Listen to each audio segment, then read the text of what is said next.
Good evening. I want to call the meeting of the board to order at 5 o'clock. We have our ground rules as always. Changes to the agenda. Please note that 1403 has been moved to follow 6.05.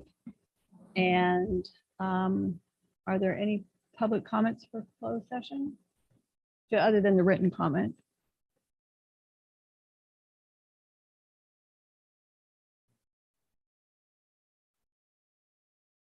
Okay, I put 6.03, so I'll just move it. Okay.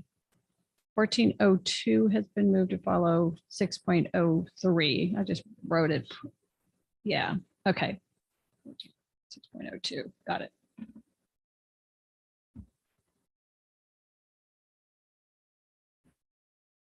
Okay, with that, we will go to closed session.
Test, test, test.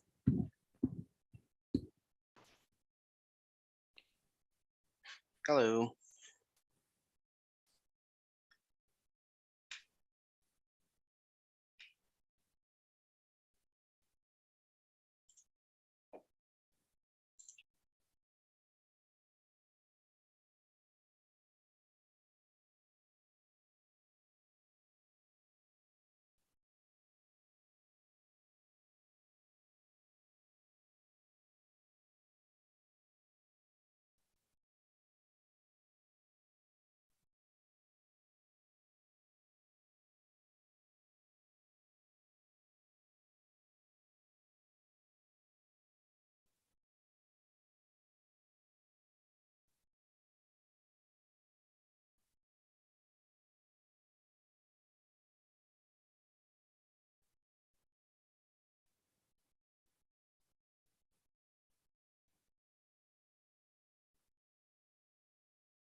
The first thing on the agenda as we reconvene is the pledge to the flag. Dr. Hoffman, would you like to lead us?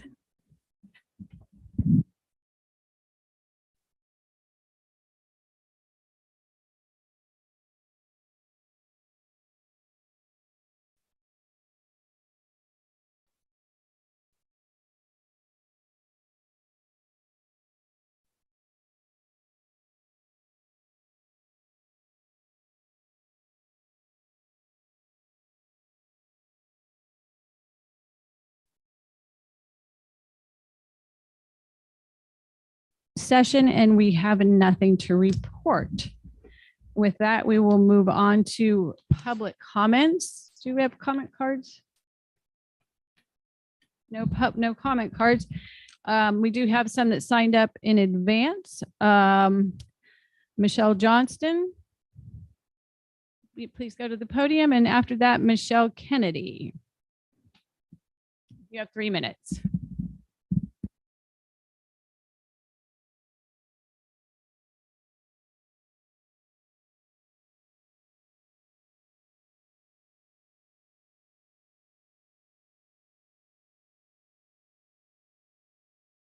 Hi, I'm Michelle Johnston. I am a mother of 3 students at Ventura College, and I attended Ventura College myself and really appreciated the time that I was there. I'm very disheartened though for my daughter who is not vaccinated. She told me in October she wouldn't be able to go in person to see her guidance counselor to get more information about some things that she needed to learn. She can't be on campus to go to the library to check out a book. She can't be on campus to study. And she received a scholarship, which is such a blessing, but she wasn't able to attend the awards ceremony because she was unvaxxed. I'm an educator myself, and I can definitely tell you that online education is not equivalent to in-person education. It's a completely different kind of engagement and learning, and humans need human interaction. Kids learn, we all learn by dialoguing together, and it's vital. And so I feel very disheartened by the stance that the district has taken as far as the vaccine mandate. I think it's very sad that the only exceptions would be a religious exemption where my daughter is expected, if she's going to use that, she has to go to our pastor and get him to state something. Her personal belief is not enough. Also, medical exemptions are really hard to come by. A lot of doctors will not honor those. And I don't understand why personal exemptions or just saying this is not okay for me is not enough. All this would be understandable if the vaccine actually worked, but it does not. The vaxxed as well as the unvaxxed are equally spreading COVID and getting COVID. And it is time to drop the mandate and please give access to all students so that they can come in person to learn. It's great that there's online education, but you know, it needs to be accessible for everybody. And I would appreciate it if you guys would reconsider the mandate and let all students attend. Thank you. Michelle Kennedy. Hi, and thank you for letting us have a moment to speak. My son has been at the VC for 2 years. He was in person a couple of different classes, but chose to be all online. My daughter's about to go. And this, I would call it lunacy, has gone on far too long, and people are awake. They know what's going on. Just like Michelle said, this vaccine doesn't work. It's hurting people. And I know plenty in my own life that are suffering, including my sister-in-law, who can't even work as a nurse because of the booster. It's dangerous. And I want to be honest with you. If you continue to make decisions and you're okay with forcing people to inject something they don't even know what's in it and it's hurting them, it will come back to you. You will be held accountable at some point. And I think that's something to consider. Dr. Levin, the Ventura County Health Department director, recently on the news said, we are not bringing back a mask mandate. We will not force people to get vaccinated. We will not force them, or actually he said, we can't force them to mask or get vaccinated. And we're in an endemic stage. If he's saying it, schools need to follow suit. It's just not right. You're a public school. It's discrimination at the highest order. It's not okay, and it needs to stop. I implore you, be convicted, do the right thing. It's just not okay. The other thing is the US Congress is now looking into the Department of Defense. I watched a video because what they've done to our military is criminal, and that's how they stated it. The vaccine, as you know, is not FDA approved. The one that they're giving out is still emergency use only. You cannot force people to get this. People don't even know what's in it. Pfizer wanted to hide all of the ingredients for 75 years. If that's not scary, I don't know what is, but they were forced to disclose all of their stuff. So I think we're getting to a point where people have had enough of this. There is no emergency. There is no pandemic. It's all over and it needs to be dropped. And we ask that you would kindly consider that. It's a very smart move, if you will. I expect to see that this is all dropped in the fall. Thank you very much. Next, we have Maria Urenda.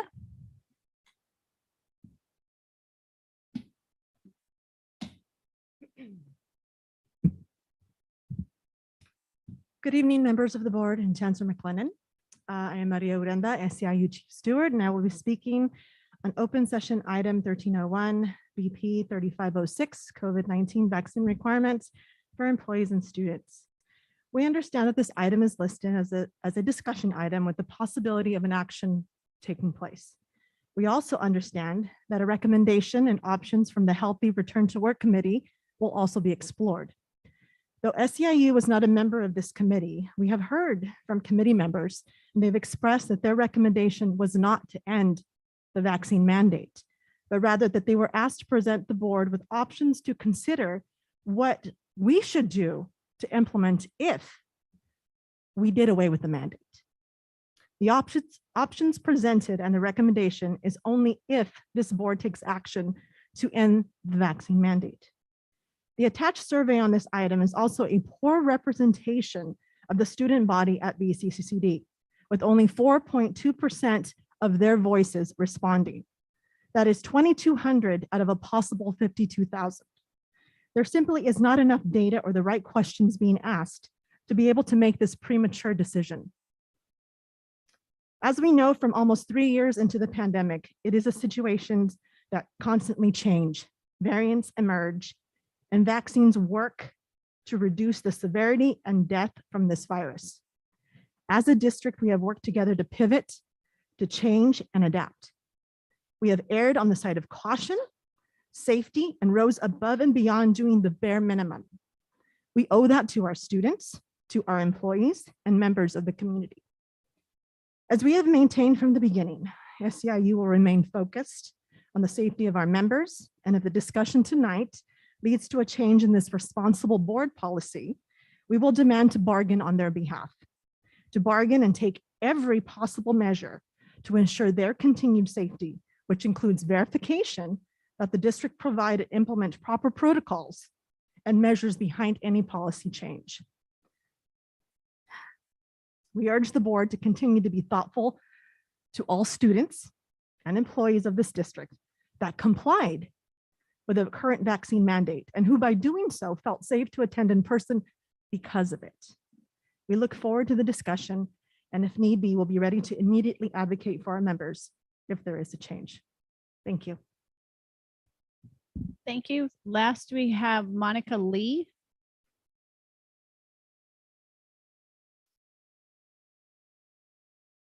Thank you. Thank you for revisiting Board Policy 3506, COVID-19 vaccine requirements for employees and students. My husband and I are alums of Moore Park College, and we always encouraged our kids to strongly consider community college as a sensible path towards higher education. Since the 2020 lockdowns and subsequent vaccine mandates have taken education in California hostage, 2 of my children have instead chosen to take out expensive personal loans to attend private universities that do not mandate vaccines and will give them a normal college experience. My younger son has been attending Ventura College for the past 2 years as a dual enrolled high schooler. Sad to say, the majority of his high school education has been online, which is proven to be an inferior method of learning for many subjects and incompatible with many learning styles. For instance, in his spring semester Spanish class, the professor expected students to connect virtually on their own with other students they had not met in person and had no context for in order to practice conversations with. For a young person whose entire high school learning has been through a text group chat, email, or video, by which I mean written or passive learning, this was extremely intimidating and difficult to coordinate given the very fluid schedules online learners have. It would have been an awesome learning experience for him to be in a classroom and have eyes on an opportunity to be introduced to the class in person. Now he is enrolled for his senior year in online classes once again, because he chooses to dispense with the time-wasting, nonsensical protocols required of him as a student with a vaccine exemption. The protocols unnecessarily stress him out, and we simply cannot afford the cost of testing. You have errantly informed your student body that testing is free if they can provide an insurance card, when in fact the insurance company will bill the student for a test when there is no doctor order for the test, which a doctor will not order when the person has no symptoms. Last month, you sent out a survey to query students whether they would return to in-person classes in the fall if the vaccine mandate was kept in place. Yet in your board policy and district values statement, you claim to use evidence, data, and research when making decisions that impact the health of the community. So which is it? Do you make decisions based on public opinion or based on scientific research. I would like to suggest the board follow the guidance of our county public health official who has, as of July 26th, declared that we are in the endemic stage of this viral outbreak, which means we can expect to always have some variant of it floating around. As such, Dr. Robert Levin did not recommend masking protocols. I venture to say he would agree if pressed that testing non-symptomatic people is useless too. I would like to remind the board that there are many reasons students choose not to be vaccinated, such as the fact that there is no long-term safety data on the vaccines. There is a growing body of Thank evidence. you. Thank you. Thank you for listening. Okay.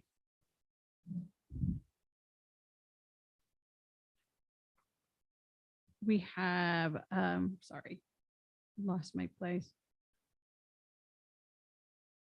So we have some new employees under guest and recognitions. I want to welcome new employees, and I'm going to not read their names because the academic senate always read their names, and so it's a dual thing. So I'm going to try and move for efficiency here and just welcome our new employees listed under 4.01, and congratulate our retirees under 4.02, and wish them well and thank them for their service.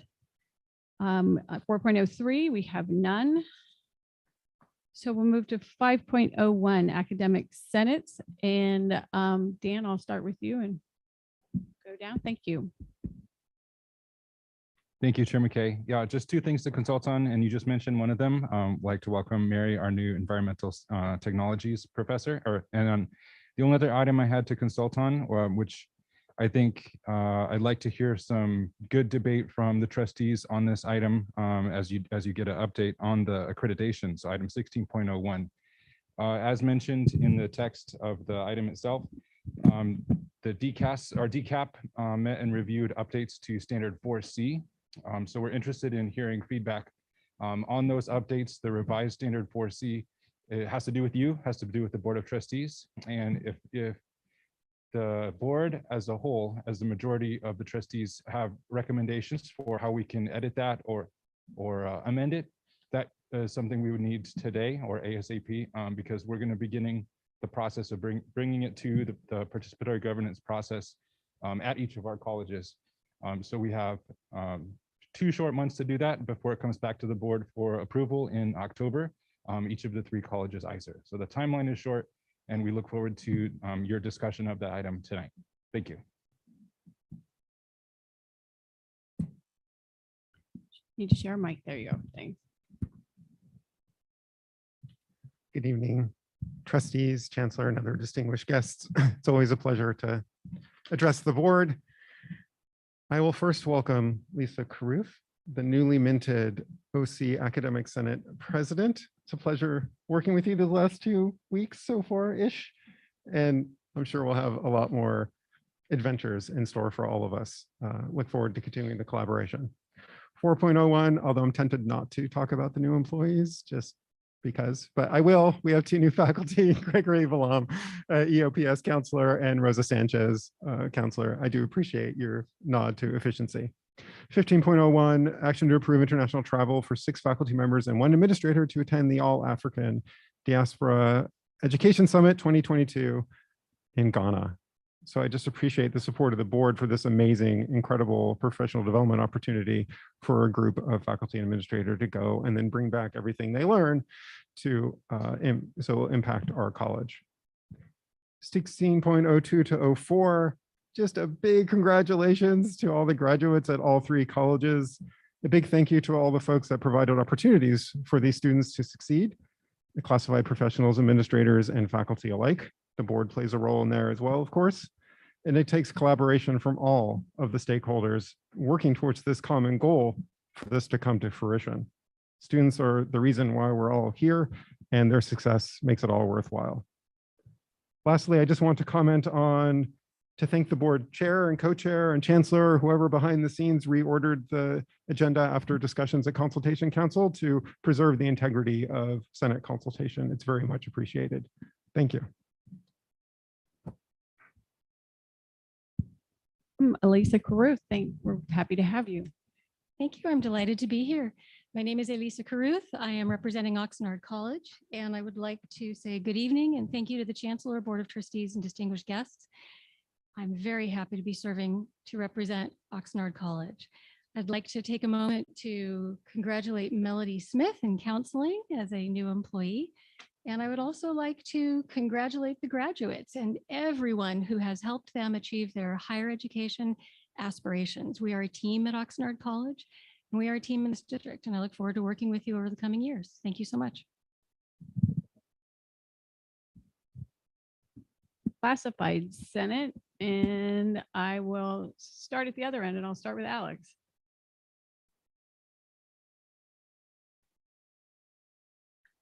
Thank you and good evening.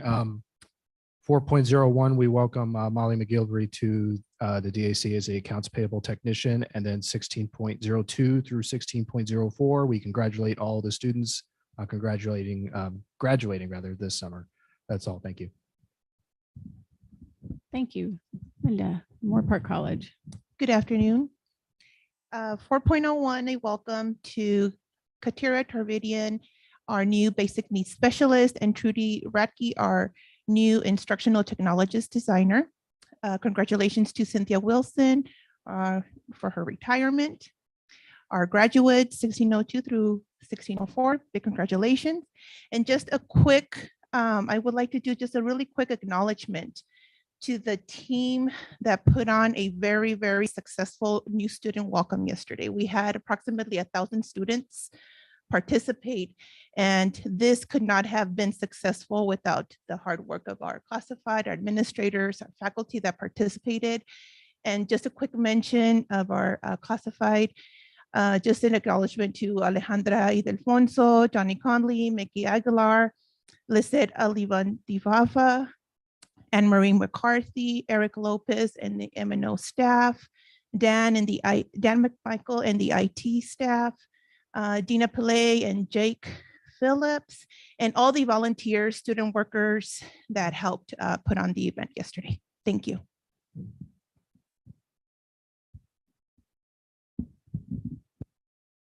Good evening, Board of Trustees, Student Trustee and Chancellor McLennan. Item 5.01, the Academic Senate consultation. I want to welcome my colleague, Dr. Lisa Caruth, as the new Academic Senate President at Oxnard College. We are excited to have you join us on our favorite night of the month. And thank you to Dr. Amy Edwards, who's not able to watch the excitement from the comfort of her own home. She will be missed as my Senate counterpart. Thank you for pushing me to continue expanding what it means to be a Senate President. I look forward to seeing her leadership grow as the newest dean at Oxnard College. Item 12.02 and 12.03, action to approve the establishment of an admissions and records technician and the increase in assignment for the program coordinator. Your approval of both positions will further support classified to meet student needs as they continue to grow. And in closing, today is day 96 into the investigation of President Sanchez. We continue to ask for a thorough and timely investigation. Thank you for your time. Good evening, Board of Trustees, Student Trustee, and Chancellor. I'd like to acknowledge our new classified employee, Sandra Chavez, as the evening and weekend activities attendance to Ventura College. I also would like to also address item 12.04 through 12.10. Under the consent calendar, we ask that you support the positions. These positions will have a great impact in serving students at our campus. I also wanted to share that last week we had our classified appreciation luncheon. We had over 70 classified attendees. Thank you, Chancellor, for attending the event. We hope you enjoyed it. And any of the trustees, if you wanted to come to another event on campus, just let me know and we will make the space for you. We always encourage you all to come and check out what we do for our students. Thank you.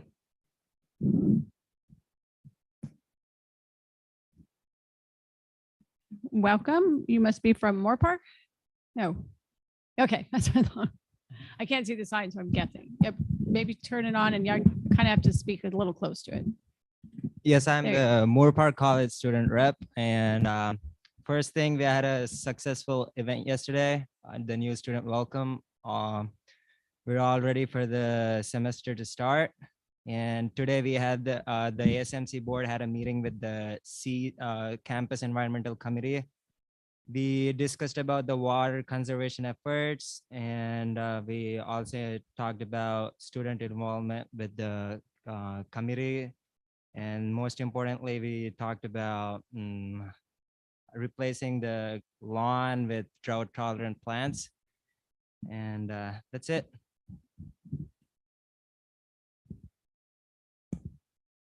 Okay, this is the change to the agenda. I kind of bungled it a little bit, but we are now going to address 14.02. Oh, see, okay, you're right. It is before, after 6.02. I'm sorry, Azar. Please go forward. I don't have much to report, but I was invited 2 times by Moore Park College to attend a meeting and then a team building exercise.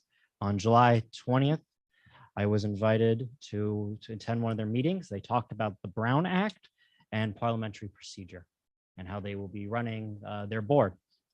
And on August 3rd, I was invited to a team building exercise where we were able to go to the Moore Park Zoo, and the staff, as well as the students that work there, or not work, but attend the zoo, gave us a tour and were able to show us the facilities and really give us the importance of the zoo at Moore Park and how lucky we are to have it. Other than that, not much has happened. Oh, I would also like to say that school is about to start soon, so yay. Yeah. And you have a fun weekend ahead. Okay, now is where we're going to address 14.02. And so if the reason for this is the standing committees, if they are going to be attended by board members by Zoom, also are covered by the emergency standards, but we need to vote every 30 days to allow that. Unfortunately, in the past committee, they did meet by Zoom, so we're going to be voting in arrears and to go forward in order to cure and correct our own Brown Act violation in that it was an inadvertent violation, and we did talk to district council, and we need to do our own, cure and correct of this Brown Act violation. So that's what 1402 addresses. To be able to go backwards in time and vote in favor of Zoom for board meetings back to July 1st and forward to August 31st. I need a motion. Is there a second? It's been moved in second. Is there any discussion? All those in favor? Aye. Student trustee, thank you. Motion carries 4-0. Student trustee, aye. I appreciate that. Again, our apologies for anybody that was inconvenienced. I actually think that committee meetings by Zoom make them more accessible and convenient. So hopefully that works for everyone. So with that, then we move to committee report 6.03, administrative services, trustee Perez. Yes, you have the committee report in your agenda packet, and a lot of those items we'll be addressing in later actions on the agenda. And our committee chair is not here today, just for the record. Thank you. Thank you. And just for a clarification on that backwards vote, we did, there was no action taken there was a lot of information given, and we didn't want to lose the access to that information. So there was a lot of information exchanged at that committee meeting. So trustee Torres will be reporting on that now.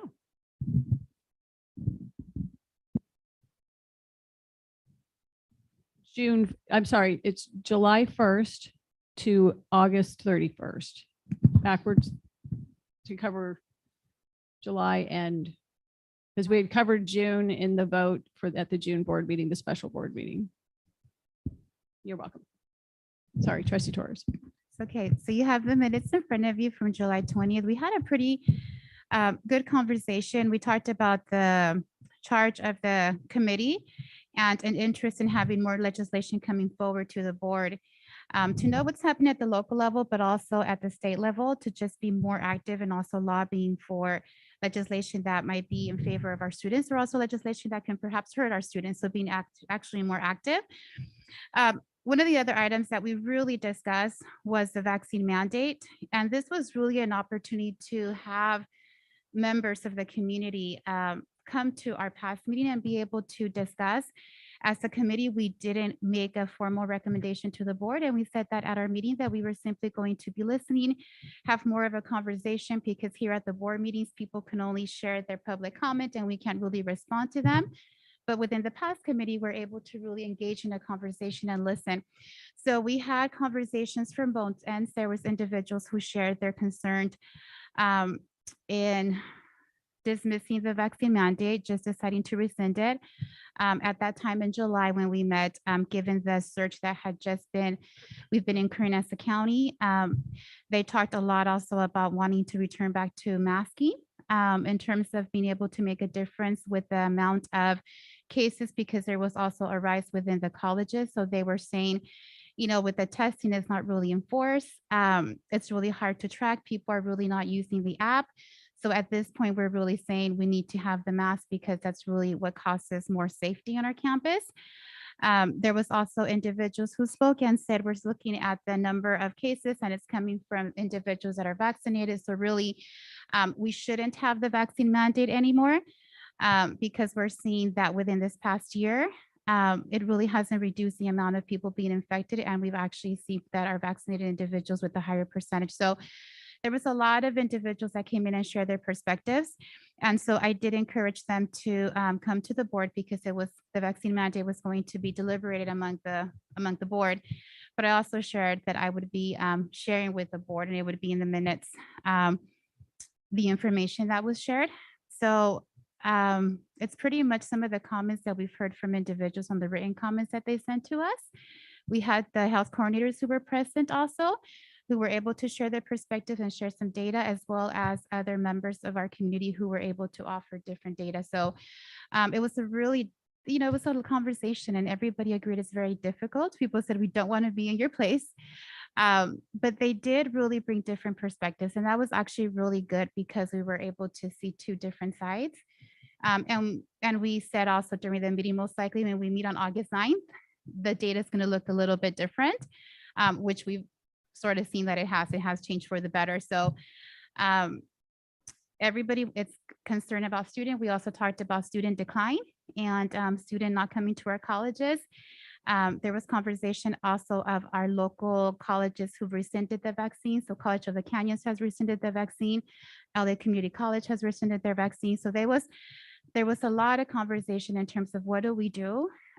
Either decision is really hard, but we need to see what our students need. So that was pretty much a summary of the conversation that took place within the committee with the members that were present.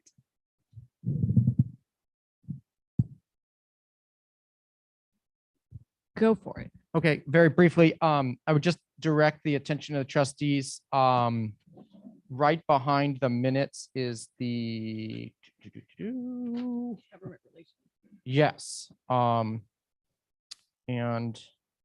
it has sort of the support and also the different organizations that support some of these assembly bills and Senate bills and things of that nature. Last but not least, the only other thing I have to add is we do have a pretty robust agenda already for things that we didn't get to because we talked a lot about the vaccine mandate, and I look forward to discussing those. One of the things that came about, though, we had an interesting public comment, and I think it's important to acknowledge it. And I say this because I'd like to, moving forward, recommend that we have a disclosure that I know other school districts and other public or Brown Act boards follow that states the purpose of public comments, the parameters, that it can be timed. We had someone, a former trustee, come and in my opinion, really violate FERPA regulations, publicly naming an employee of ours as a committee member, and advocate for a family member. So it was really uncomfortable that a former trustee would assert and use his title, and this is, he chose to do that, and violate our 2-minute public comment time period. So it reminded me that I think we need to sort of set up the ground rules and a disclosure at the beginning of a meeting of what public comments, the parameters of what they are. So that's one comment that I'd like to make, and I'd like that to be included in the minutes from today's meeting. And that's all I have. Okay, and I think that the chair of these committees can do that. They are running the meetings. Or that having public comments, because there's such an open dialogue anyway, is somewhat rare. So I would think that if someone is there setting up what the parameters of that discussion, and if anyone, the chair of that committee, feels like that they've stepped outside of it, needs to intervene. So, but I appreciate those comments, and they'll be in the record, and maybe having a little bit, having our public comment policy on the committee meetings would work on the agendas as well. Okay. And was there anything in particular on the legislative report that you wanted us to review or weigh in on, or you just wanted us all to make sure we saw it? I circled lots of things. Yeah, I guess the value to me in that is I'd like to sort of develop some policy, or to refine our current policies that this board or this district can advocate and take a position on some of these policies. Because I think our past practice of what we typically do is, and correct me if I'm wrong, Trustee McKay, you probably know, we sort of lean on the CCLC as that. What was interesting in this document, in some cases, some of the assembly bills, the CCLC was in support of and some were not. So I think it opens up that we could, as a board, go in a different direction. We could fully support a position that the CCLC has, but and I'm not advocating one way or the other, but it was interesting. And I think that we need a policy and a system to where, as these are developing, if the full board is behind a assembly bill, for example, that we can, in a timely manner, write a letter in support or against, for that matter, as we've done, and bring that to our pass committee. It seems like that would be the place, and then eventually this full board in a timely manner and move it forward. So I agree that except there's always exceptions. There's sometimes a real fast turnaround is needed for, I remember when they needed the fast turnaround to go to Congress for the CARES Act, to have it be not FTES, but headcount. And that was really, really important to community colleges. And it in fact became headcount instead of FTES, but those letters had to go. We had like 3 days to get those letters out. So as long as whatever we do recognizes that sometimes the chancellor is going to have to act in the best interest of the district and turn around a letter on behalf of the district, and use the chancellor's best judgment in doing that and exercising his authority that we give to him. So, okay. All right. Well, then policy committee can have a go at it. There's probably something out there. We haven't invented much here, so, I hope. So, well, I guess we have a 100-year-old college. We've probably invented a few things. I'm just thinking in my tenure. So sorry, Ken. Okay. Moving along. All right. Did anyone have any comments on the list of legislation before I just go through it? There was interesting things. 1705, Trustee Perez. Well, this has been an item that we've talked about infrequently over the years. And most boards, most districts do rely upon the CCLC and Triple CT Board of Directors. And a lot of things, as you said, Chair McKay, sometimes the timing is just not right.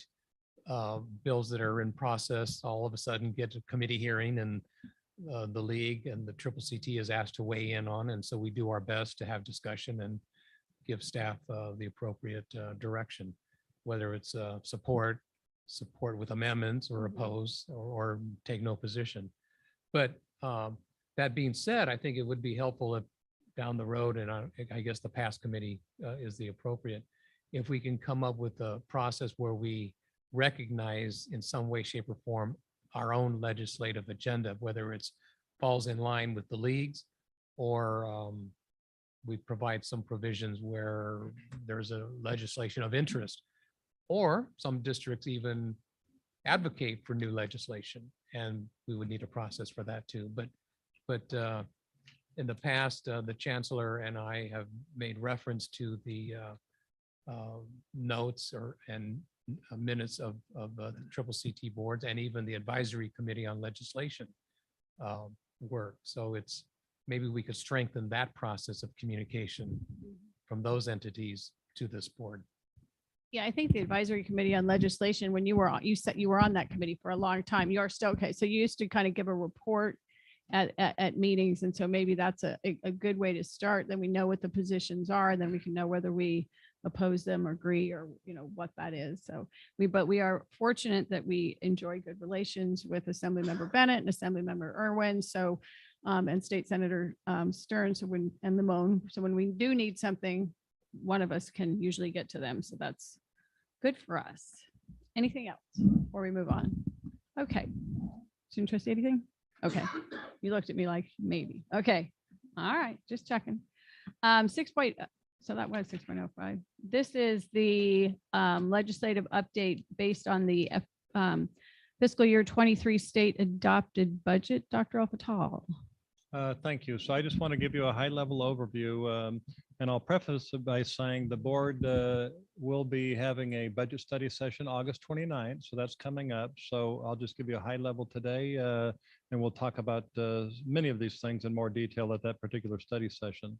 So for the state budget, the total state budget is $45 billion more than the previous year. That's a lot of number. That's a big number. General fund is $38.4 billion at the state level, general fund, and for colleges, community colleges, $4 billion. I will comment, and this is my last comment on the state budget, and then I'll talk about our budget and what it means to us in some ways. $4 billion, $1.9 billion is ongoing, 2.4 billion is one-time dollars, the way that they have separated that. And then there's a technical adjustment of 300,000 that makes up the balance of the 4 billion. I just mentioned there is a lot of one-time dollars being spent. And the reason for that is because there's been so much money flowing in this economy and to us for the last couple of years. The legislators are concerned about what's going to come 2 or 3 years from down the road. So there have been spending a lot of one-time dollars over the last few years, but that's just the makeup of the state budget.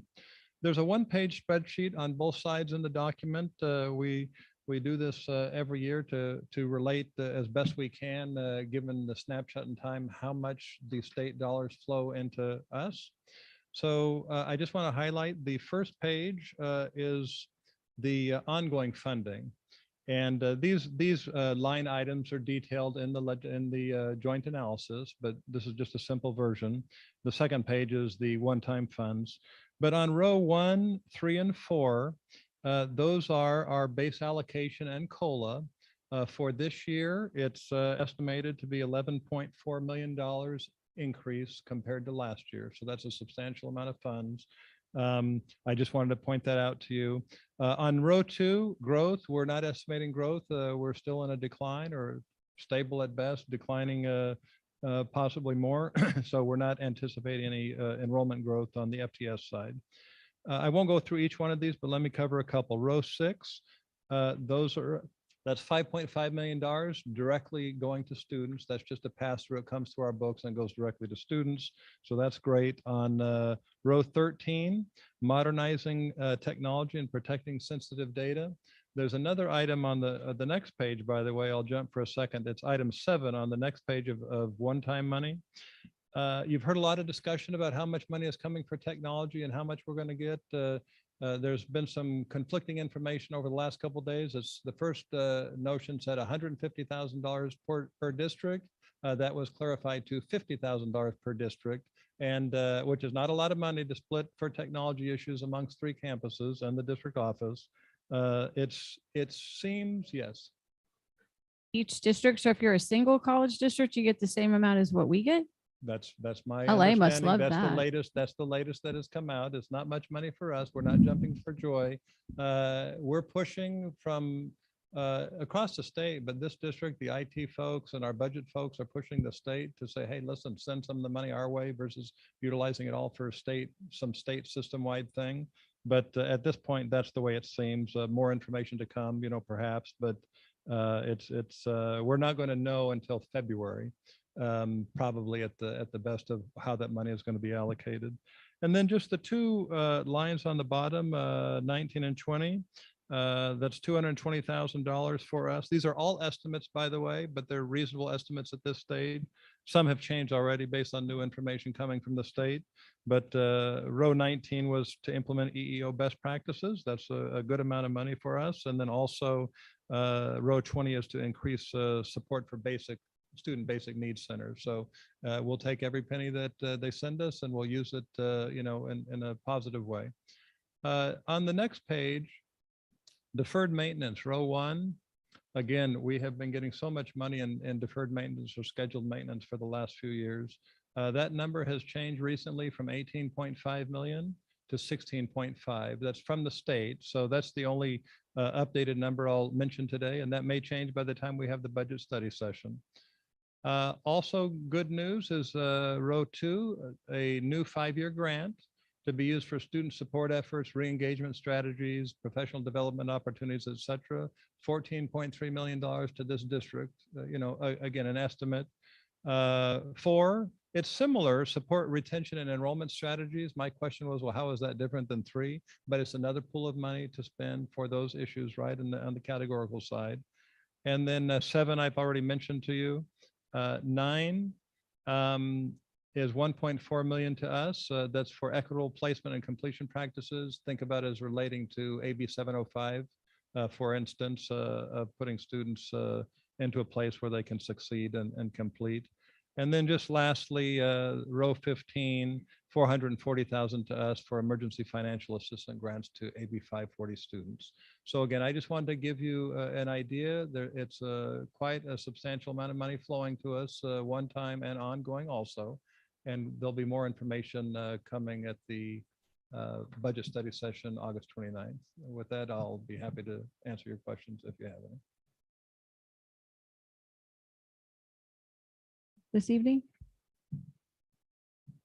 Trustee Chancellor. I was just curious on the part-time faculty healthcare. Yes. That'd be line 5. Yes. I was wondering why that went into 113. That comes, James, are you in the audience by chance? He's out there. I'll ask Mr. Zavas to respond. Okay. Thank you. Okay, yeah, so if you remember our infrastructure model, we have a number of revenue sources that are listed as revenue sources that are used to fund the infrastructure model. This just happens to be one of them. In the past, it's been very small dollars. I believe we received less than $10,000 this in fiscal year 22. So that's why that's listed as 113.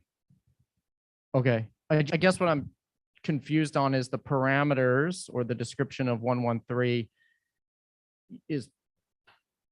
doesn't align with healthcare for employees, like HR stuff. Usually it's like furniture, right? And technology upgrades, building, these types of things. So I'm just wondering why HR stuff with health and welfare would go into there. Was that did we decide to do Yes. that? We decided to do that. Yes, and that's part of our infrastructure funding model and how we determine how much money is available for that. Okay. That transfers into that fund. every Are year. any other healthcare related benefits just for this part-time designated? Okay. Does it get blurry because are these restricted funds? No. No, these are general fund dollars. Yes. My It might be recollection helpful is, it might be helpful to know how often they actually pay the 50%. It's never happened before. Yeah. So this is, and the reason you see an increase there this year for us is because this is the first time the state has actually provided sufficient funding for that program in order to actually receive what we would anticipate receiving. And as a district, since we're going to receive 120, is it 125,000? I don't know. Line 5. approximately. Yeah, approximately. Do we predict we will spend that amount on part-time faculty health benefits? We do. We Yes. exceed that. Yeah, we'll be spending actually double that because we only receive 50% in reimbursement. Okay. So does the other portion of it come from General fund. general fund? Correct. Okay, thank you. Any other questions? Dr. Patel, are you finished? Yes. Okay. Okay, and that included the joint analysis as well. We'll go over Yes, that. yes, just that was my brief intro. All right, thank you.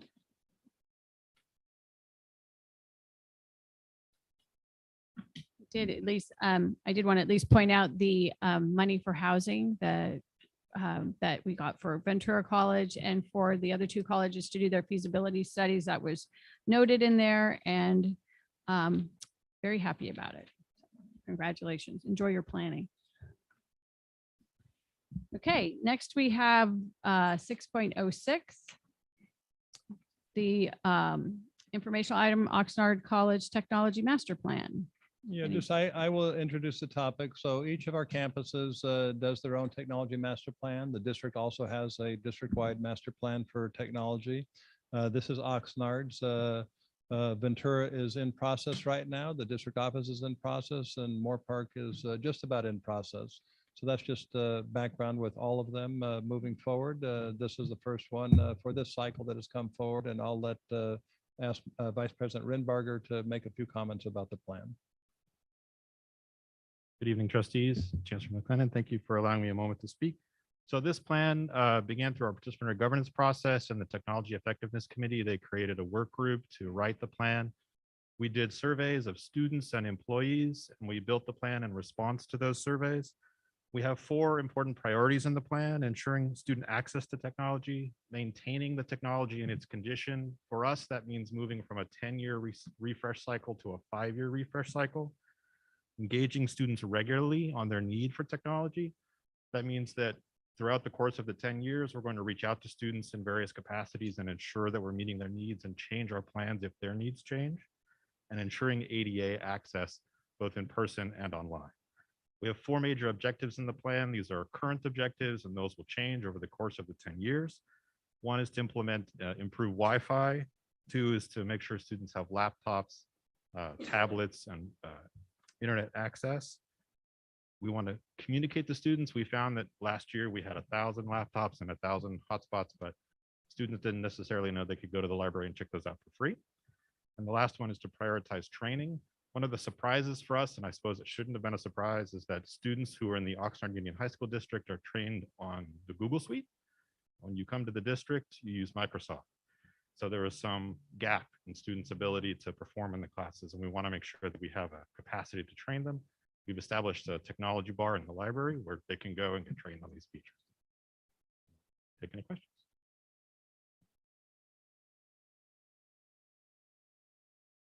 One of my questions is in, I guess, instructional delivery. What's the process of the devices or device, whether it's a whiteboard or some of these newer screens, ViewSonic, like all of these different options that are available, is that embedded in this plan? And I guess the decision-making process of what to use, because I think that is truly one of the most used technology points that students are going to have a relationship with, is the delivery of instruction, right? So what technology is going to assist with that in a classroom, and who decides that? Yeah, so the plan is purposely lean, and it allows for our Technology Effectiveness Committee to create goals on an annual basis to make decisions about those technology needs. And that's how we would do it moving forward. There's also the program review process, and programs can make resource requests so that in their program, they want to create an improvement. Maybe that improvement is a new whiteboard or a new smart board or what have you. They make those requests get ranked, and then they get funded as appropriate. Certainly.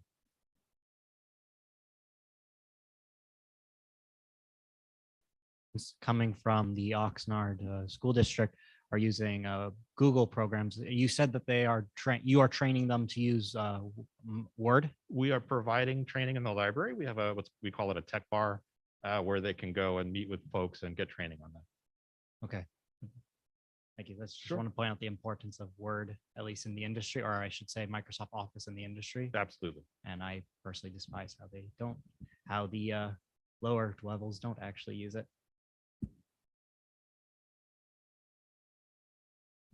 Okay, thank you very much. Thank you. Okay, moving on to the consent calendar. Does anyone, I forgot to ask, and there are changes for agenda, if anyone had anything to pull, so I'll ask now. 10.04, please. Okay. Anything else? Can I have a motion for the consent calendar minus 10.04? Second. It's been moved and seconded. All those in favor? Aye. Aye.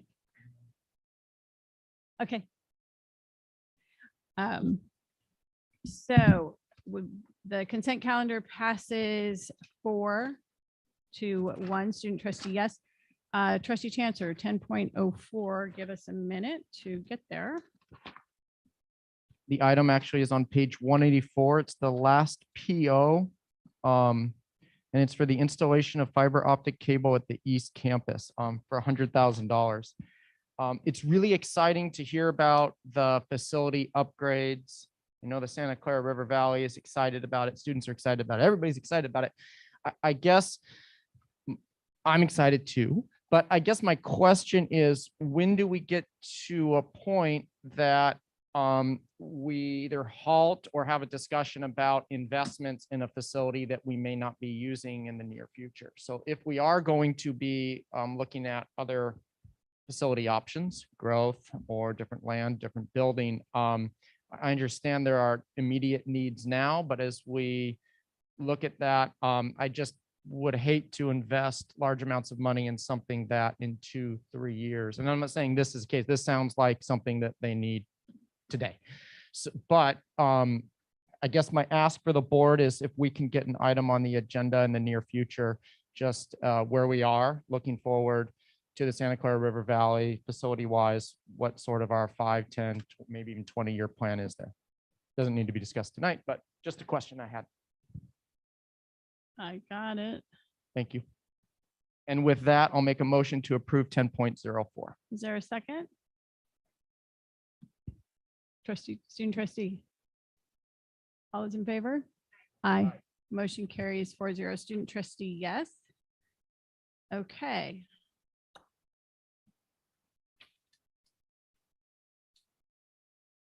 We will go to 1401, we don't need 1501. Action to approve international travel. We heard about that in our consultation. Oh, I did that in review too. I guess I do not want to do that. I skipped it. Yeah, nope, I did it in agenda review. I just moved. Thank you, trustee Torres. We have a speaker to this item, Rebecca Dahl. I think she might have caught I skipped over it. I was kind of surprised. I'm here again this month to ask you to please rescind board policy 3506 like the LA County colleges have already done. Per California Ed Code, as I've mentioned before, California community colleges cannot have an immunization requirement. You can only follow public health requirements. There's no state or county public health requirements for a COVID vaccine. I keep hearing about student loss. You've lost a lot because of the mandate. A lot of students, they had to pick if they were going to come to Moore Park back in April and May when they made their decisions. Many of my friends' kids went out of state because you couldn't make a decision. Here we are 2 days or 3 days before classes start, and students can't enroll in classes. You've got math classes that are online, that's great, but they have in-person exams. You can't enroll in them now. Your religious exemptions take weeks to approve. Nobody knows what's happening with the testing. Are you going to go back to forcing twice weekly testing with LabLink? I mean, these are just some of my EOBs. For 8 tests, because we have a PPO, for 8 tests, there have been 13 attempts to bill our insurance. Only 4 of those have been paid. Is LabLink going to come after my kid for the $1,250 in unpaid costs? LabLink also takes 4 months to send you a letter to say, please endorse these checks. Some of these checks are only valid for 6 months. Most of your students are dependents. That means those checks are going to their parents. If they don't have a good relationship with their parents are getting the checks and they're stuck with a medical debt that could be quite significant. We didn't give our insurance until April. We were forced to give our insurance despite the fact that the board policy said the tests were free. We were informed that we could go and get free tests at Oxnard. So the Oxnard students had full access to free testing, but nobody else did. That's not equitable. You've lumped these kids with medical debt to start their adult life. That's not okay. You've treated them like they had a disease that they didn't have. And you know how I know they didn't have it? Because all these tests, every single one of them was negative. Every single one. Let these kids get on with their lives. Let them enroll in classes. Like, you're checking a little box and you don't even know what the little box is related to. You've still got the pastor letter on your website, despite the fact that that requirement was removed many, many months ago. Do you know what you have to do when you go to a Cal State to have a religious exemption? You check a box. Do you know what you do for UCLA? You check a box. You submit your letter. It's approved within a week. You guys haven't approved a single religious exemption in under a week. Thank you.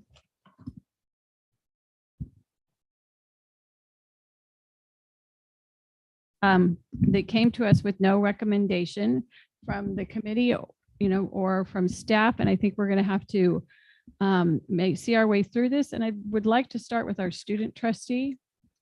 If you have comments, or if you'd rather go later, that's okay. No, on the item 1301.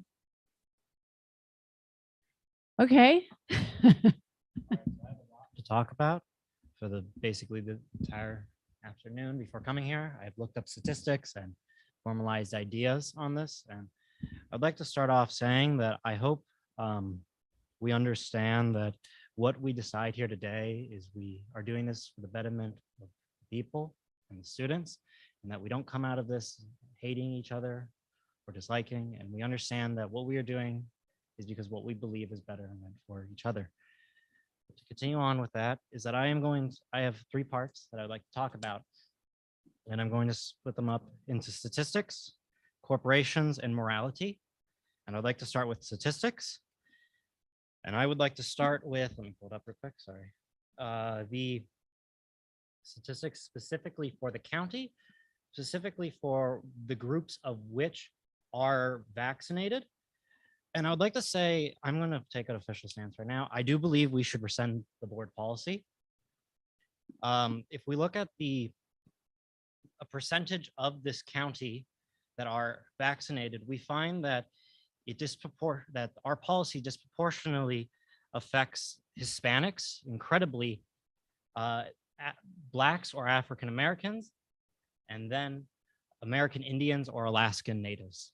With Hispanics make up the biggest group of people in our county with 44.6% of the county population, but they only make up 36.3% of the population, or percent of the population that is vaccinated, when compared to the whites, who make up 43.0% of the population. They make up 44.2% of the vaccinated population. And what we must remember is that we do have a very large group of minorities in this county, though they may be a majority in this one, not in the entirety of this country. And what typically happens with minorities is that they are typically poor for whatever reason that be, which is not, well, it's important, but it's not the importance of today.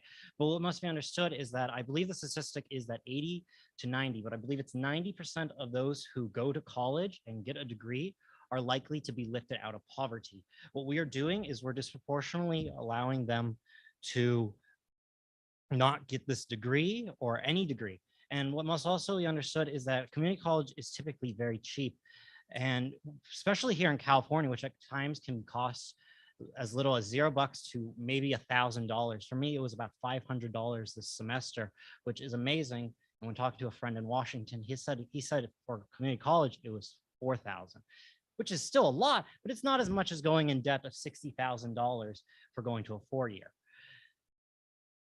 So with a population that is with a very, how do I put this? Oxnard, when we compare like cities like Oxnard and Camarillo has a significantly lower population, but Oxnard has the largest population in the county. And when we actually look at like the 200 largest cities in the nation, Oxnard ranks in it. I believe it's even within the 100, 150 largest cities in terms of population. But when we look at Camarillo, it doesn't make it on the list. And Oxnard is the only city actually to make it on the list. But when we look at the GDP of the two cities, we find that Camarillo has a much larger GDP considerably. And if not known, Oxnard has a very large Hispanic community. Yeah, Please. So by not allowing Hispanics to enroll who are not vaccinated, you are ruining their chances. But sorry, I have to find my next statistic. I'd like to actually talk about deaths versus cases. I believe it's more important that we look at deaths than cases, because cases does not mean you die. You have it, whatever. We've all had the flu. The majority of us have at this point had COVID. And though I don't want to undermine the actual someone's death, we must understand is that it is different than a case. And so I done a lot of math. So I would like to start off by saying that the majority of people who actually die of COVID are 65 years and older. And more specifically, actually even a higher majority, it's 50 years and older. We know that, for example, in this county with, I believe in the last 14, but maybe 7 days, there's only been 7 deaths. And the majority of them have been above the age of 65 or at that age. What as well is if we take the total population of people who are 65 and older and divide it by the amount of deaths that there have been, according to, I think this is the most recent data, is that we find that the likelihood of them dying is 1.4% when compared to people who are much younger. And this is including groups 50 to 64 years old, which make up a very large amount of deaths, because if we look at 65 to 74, we have 234,320 deaths. And at 50 to 64, we have 190,339 deaths. That's not a very big difference. Bryce, it's really hard to follow statistics if you don't have them in front of you. So if Yeah. you could summarize kind of where you're going, that would be great. The likelihood of dying if you are under 65 is 0.09%. We also know that besides age that contributes to death, we know it is obesity.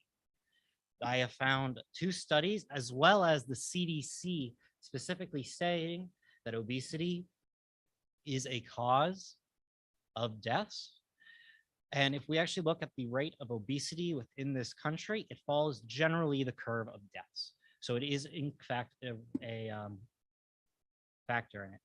As well as if we look at the ratio, at the likelihood of risk of infection and hospitalization and death, specifically now this is from the CDC. I didn't like how they put it, but I had to work with what they gave.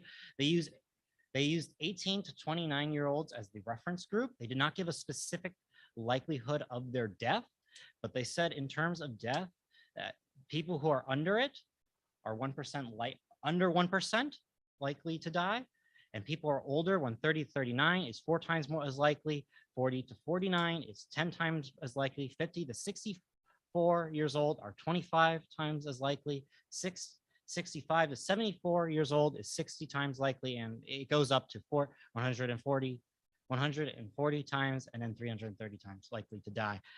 The fact being is that we have a very young population at this college. It ranges generally between 16, or I should probably go lower, 14 to probably closer to 30.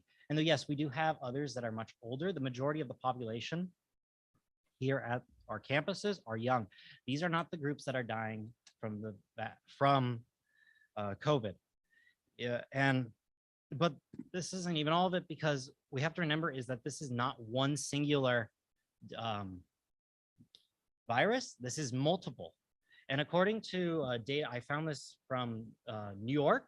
This is the only place I could find this, is a spreadsheet going back to, I believe, April 24th, 2021. It's not the beginning, but whatever.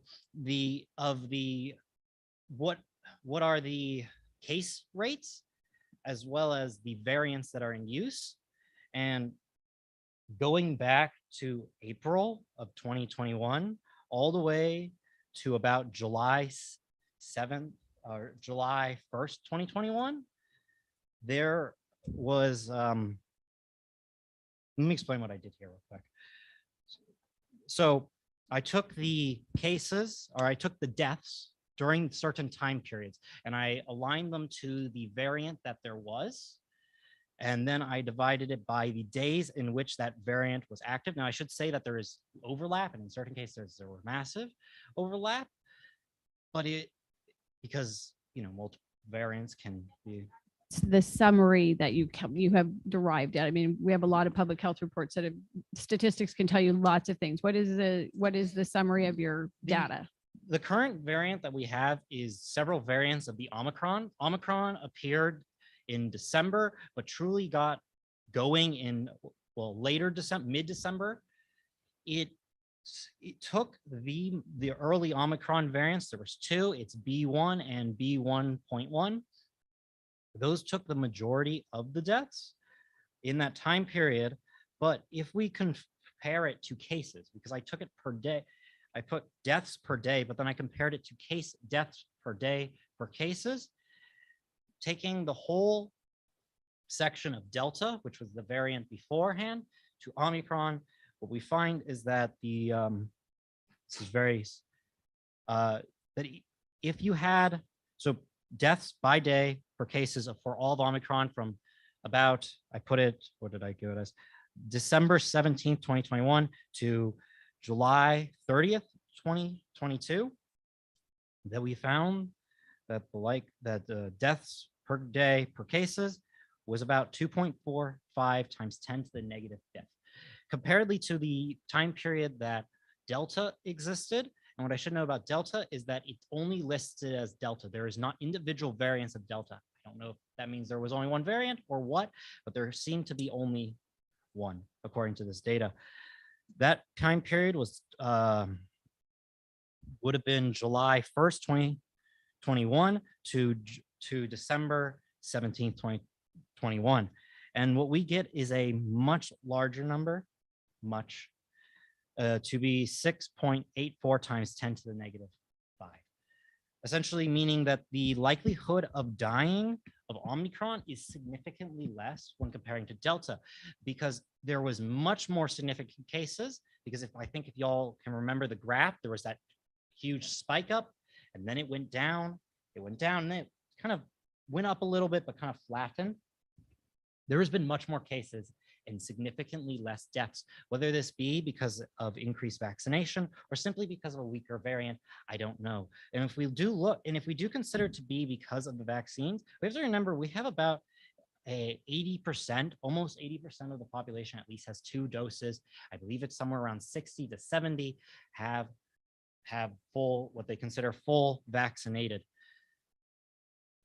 Okay, so is it fair to say that statistically you feel that your point is that the students are young and that therefore we shouldn't have a vaccine mandate? Okay. In that regard, it's also the fact that if students aren't going to the classes, because we're talking about them being spread at school, but what are they going to do? They're either going to go to another school, which means they're going to spread it there, or they're just going to go into the workforce, which is arguably more dangerous. And a lot of these students already are in the workforce.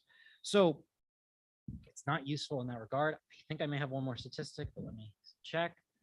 Oh, yes. I wanted to point out, now this I will say is take with a grain of salt, because this is actually from 2020 and I could not find earlier. I wanted to see what the death rate of the flu versus COVID was. And what we actually found was that flu is actually significantly, at least according to the 2020 data. And at the time, they actually said there was only 150,000 total COVID deaths. So we are at 1 million now in the United States. They say for between under the age of 24, you're much more likely to die from the flu. It only goes up when you above the age of 25, essentially. What does that say? What I'm trying to point out here is that we allow kids to almost go to school with the flu, and it's much more dangerous. Whether this be true or not anymore, I don't know. What I'm trying to point out here is that this isn't dangerous to the majority of the student body, who, for the most part, are significantly less likely to die by a large portion. And even though there are people who are immune compromised, they have masks and they also have online classes. And we have to remember that that as the Federalist Papers point out, the needs of the many outweigh the needs of the few. But as well, we cannot always allow the few to rule over the many, and we can't allow the many to oppress the few. We have a good compromise right now. You know, I personally don't like the online classes, but if it works, it works. And for some it must, and some it may. That is essentially the statistics of this. I would like to go on to the corporate. Okay, about how long, because in our ground rules, we kind of each make a point and then move on to Gibbon. I So can go on. I have 2 more points. I can make okay, it faster. okay, please, thank you. Because this is less statistics, so I don't need to look at stuff. Okay. So I'd like to point out that there is a half truth that's been going around, and that is that this pandemic is going to be a yearly thing. I call it a half truth because I do believe this pandemic could have been eliminated. When the pandemic started, many companies jumped on very fast to start creating vaccines. But the one thing that was noted is that though we here in the first world had our vaccines paid for us by the federal government and state governments, the third world countries did not. And if we see where the variants are coming from, is they're coming from places with significantly less vaccinations. And though you may, what does this have to do? What I'm trying to get at is that this is something that the corporations, specifically the drug companies, want to continue because it makes them more profits. Essentially, no company or no one has put a vaccine up for open source, meaning anyone can use it. The WHO did set up a program to do so, and Oxford College was going to, but a billionaire essentially convinced them otherwise. What this is trying to say is vaccines work. And though this one may have little ifs and buts here, because this is very new technology in comparison, if not the whole population of Earth, and though we here in the United States may be able to use herd immunity, countries in Africa and and South America. No, I understand. Let me explain. I'm trying to get here is that they are not providing vaccines to these countries, and they are requiring them to pay for it, because if they do not pay for it, we can continue to pay for it. And so by supporting a COVID vaccine mandate, we are essentially being okay with the continuation of a pandemic by not allowing everyone to get vaccinated within this world. Okay. And finally, we have the morality. This country was built on the ideas of freedom, liberty, and equality, and happiness. And quite frankly put, this does violate freedom and liberty, which mean the same thing in all regards. The fact being is that the right to someone's bodily autonomy is being violated here, and we are not allowing them to have this choice over the matter. We must remember freedom is dangerous, but if we do get rid of that danger, we become oppressed. And though I do not believe anyone here is trying to oppress anyone, it is what it can lead to. We must remember dictatorial states like the Nazi Party did not when they oppressed the Jews, they did not enact all the rules they used. There were rules that were set in place by the former German Republic. Yeah, I'm going to jump in with references and comparisons to Nazi Germany right now. So I don't think it's appropriate. I don't think it's realistic. And I find it very offensive. Okay, thank you, Trustee Chancellor. And if you could summarize your statements, thank you. We are taking away people's choice to their bodily autonomy. In certain cases, like flu vaccines, we can mandate it because we can guarantee almost 100% safety. There are still ifs and buts with this one. As such, I do not believe that we should be mandating this. Thank you for your extensive research and your comments. Anyone else? Trustee Torres. Okay. I said, reach for the mic, and then I said, I do.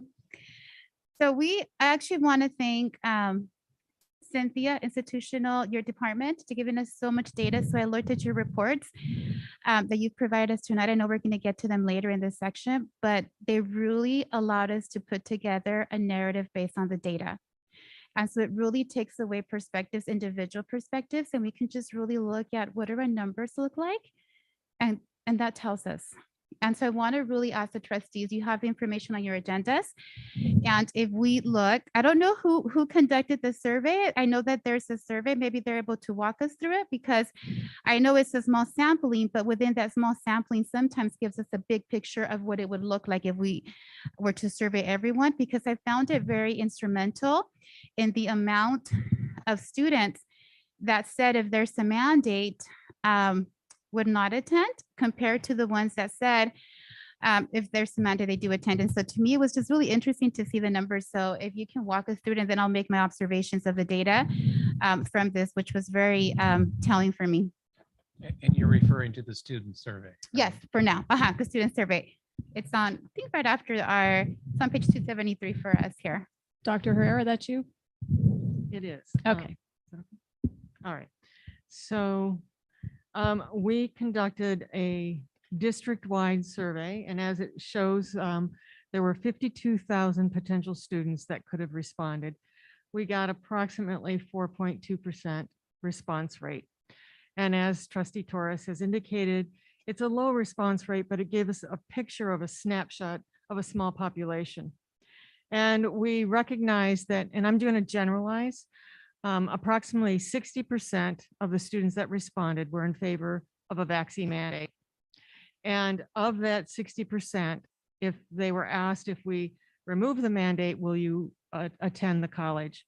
And only 8% of that 60% said they would not attend. When we looked at the remaining 40% that were against the vaccine mandate, a much larger percentage of that population said that if the mandate were to continue, they would not attend the college. And so we looked at the respondents. There was about 66% of them were under the ages of 25 years old. As indicated, we did not disaggregate by ethnicity in this particular report. We recognize, and we spell it out very clearly, that this is a very small population of students, and it was done over the summertime. And so many students did not participate. I would hate to make inferences from this or generalizations, but if we were to make any, it looks like the students that are in favor of the vaccine mandate would attend anyways if we remove the mandate, and those that were against the mandate would more than likely not attend.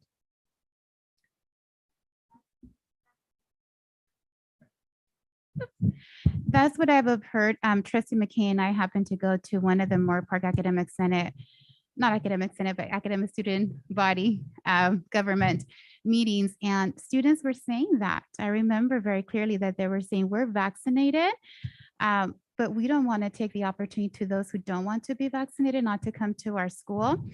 And so when I read this information, trustees, if you look at page 275, it's broken down by the different colleges.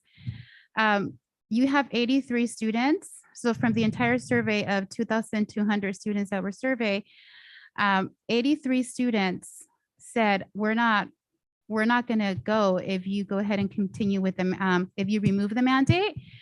But 376, which is 4 times the amount, which is 4 times actually, which I was very surprised, said, if you maintain the mandate, even though I'm vaccinated, I'm not going to come to your college. And to me, that was very telling what students were saying. I also looked in terms of the number of students, the majority that come to our colleges, 18 to 21.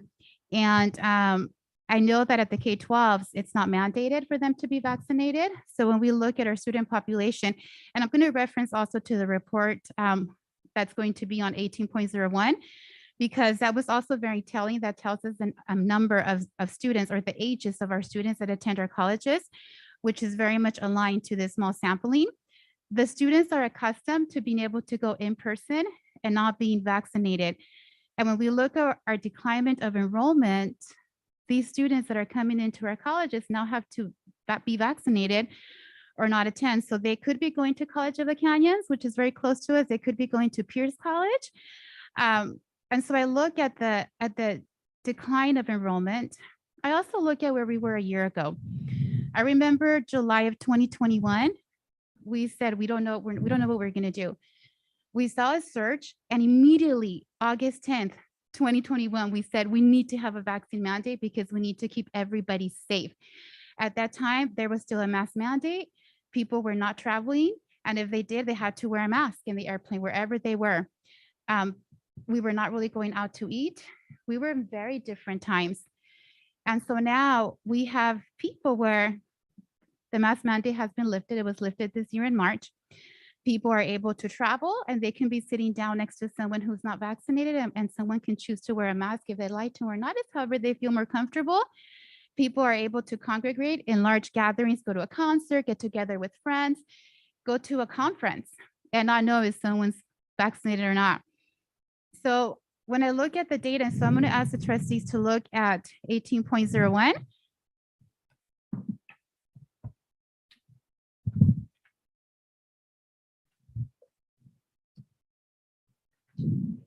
And go to page 524.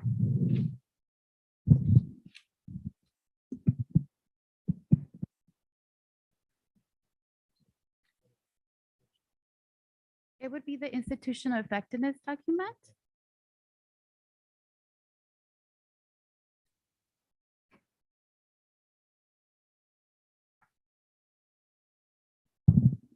And it's and at the top it says VCCCD versus statewide unduplicated headcount comparison by term.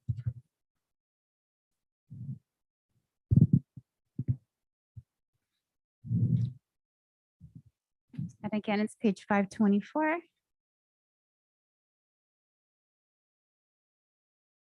Probably around page 10 of the attachment. Thank you, Chair McKay. So if you look at the data, if you're there for spring 21 versus spring 22. Oh, thank you. It's up there. So everybody can see it. Okay, if you look at spring 21 versus spring 22, spring starts, I believe, in January. And so I looked and I thought, what happened?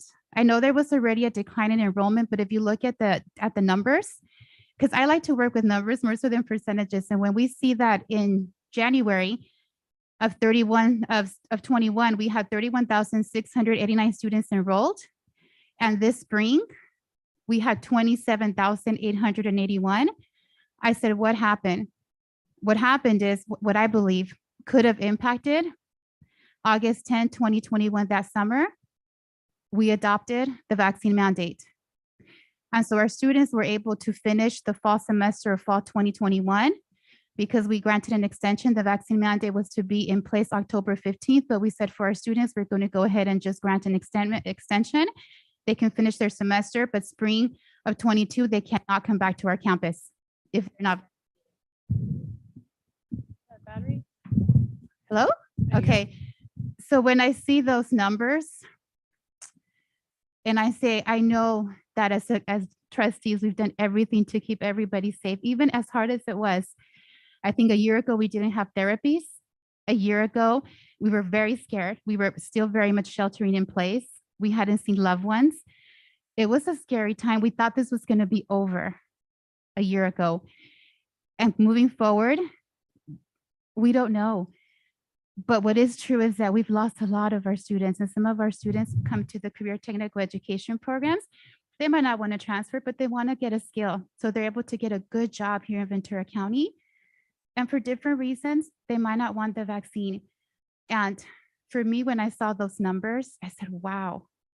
So thank you for bringing that information, Nathan, just projecting how it looks. And I was trying to see the narrative. I said, that's huge. That is huge. And so there is no easy decision, but I know that as a board, we can always pivot. If for some reason there's a need that we need to have some type of a vaccine mandate, a type of implementing mask, we can do that.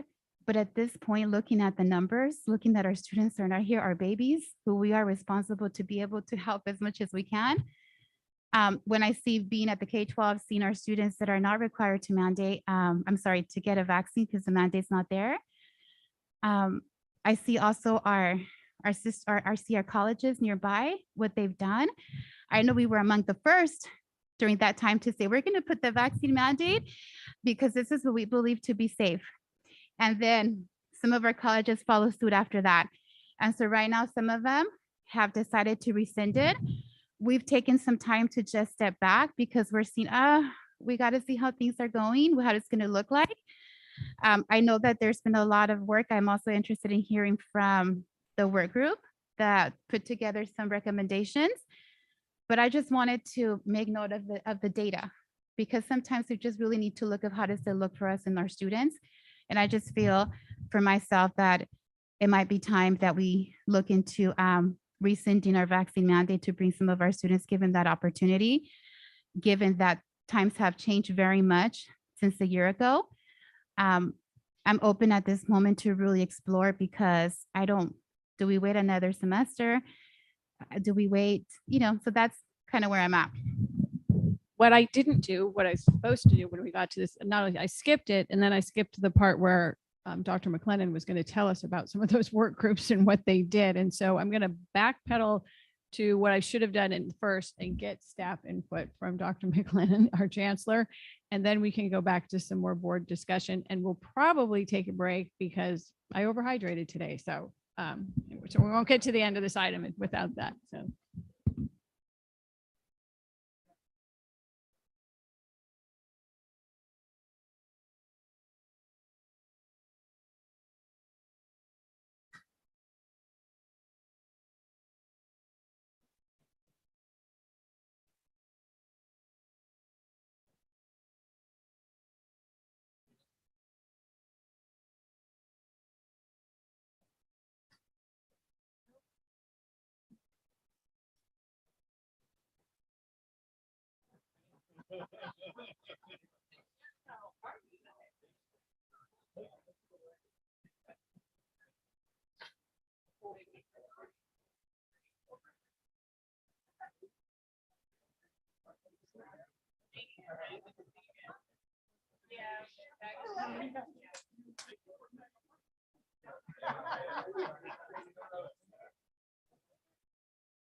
I'm like, it's been 8 years, Kathy. I know. You know, it's hard when I talk to you and then I go talk to him. Yeah, no, I know. I'm like, I know. I'm like, were you people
Oh my God.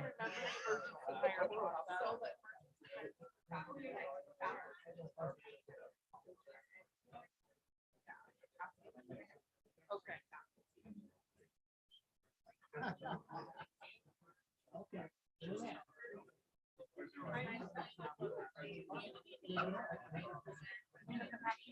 For that long. The classes start next week. It's literally just for a sub. So, and I think any other sub. Every human being.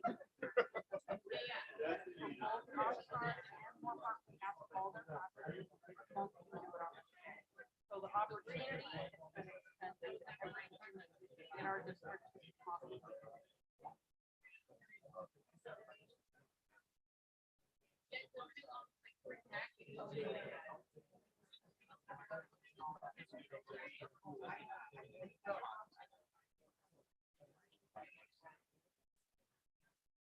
Lovely and try to read. I can show you the dialogue of the email trails everybody knows.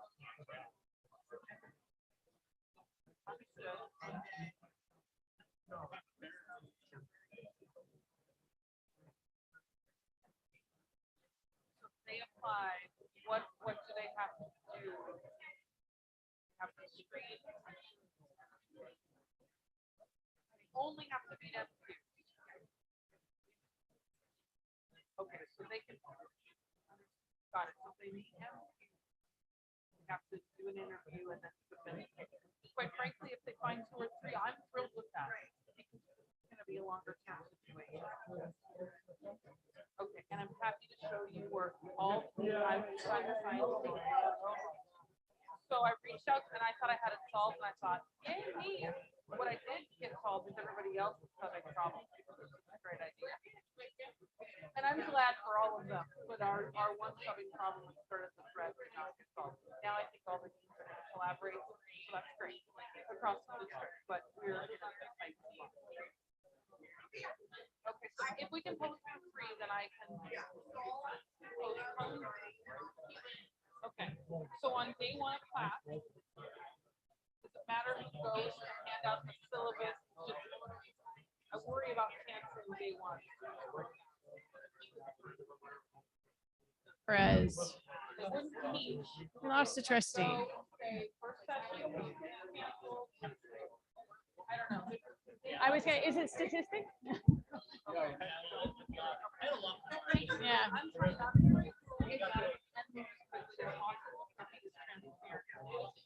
And I've seen people go ahead and do all kinds of things. I won't do it. It's by how here's the people. So that's really why I don't.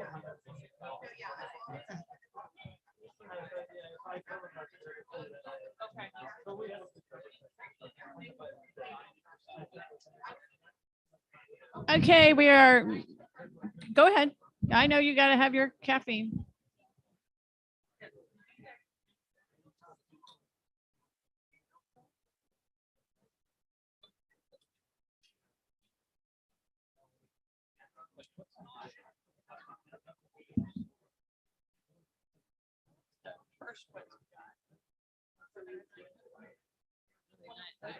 This is probably has more of a filter in it than most. Yeah, you can actually put those filters in and out. Yeah, we put the N95 in there.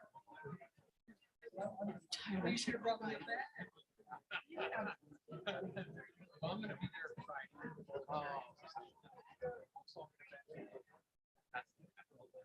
Yeah.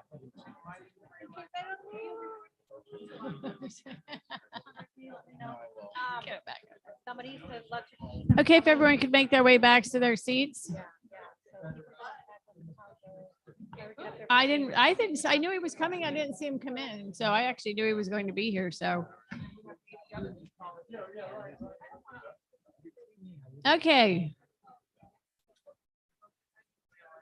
Now take away breaks if we don't do it right.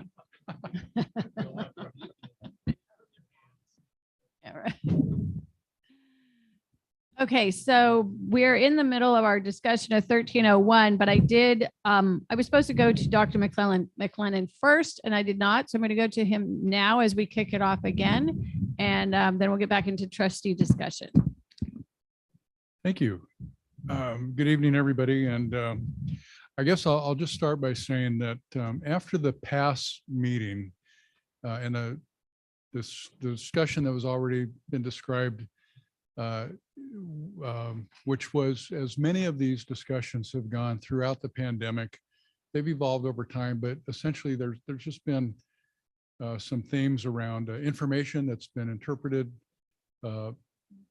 variably, I guess would be a good way to say it, and points of view that have been at extremes and everywhere in between, and belief systems and political views and all the things that have characterized us along the way. And I think as I've watched previous conversations, been a part of previous conversations, they all in some way seem to go in that direction with just a lot of variability and oftentimes a lot of strong emotions. And the past meeting was a good representation of another one of those multiple points of view, and people sharing their thoughts about what we ought to be doing as a district. But as has been said, a recommendation did not come out of the past meeting. And from that, in preparation for this meeting this evening, we began discussing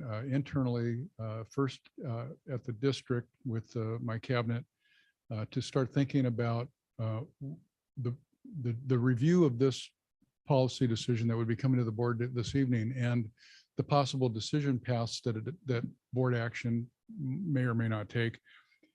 And it was suggested that we start putting those choices down on paper, create a matrix, which we did, and it really limited to 4 decision areas that dealt with board action on rescinding, passing, reinforcing, modifying the current policy, and then what would the pros and cons look like for us in either of any of those scenarios, and what would our operational considerations be, and then what would our messaging need to look like in a very short time frame from tonight to the first day of classes, as we know begins on Friday. So it started in cabinet.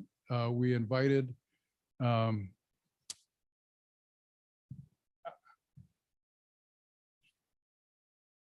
Salita Dabrowski from the Ventura County Health District to that meeting. It was 2 Mondays ago.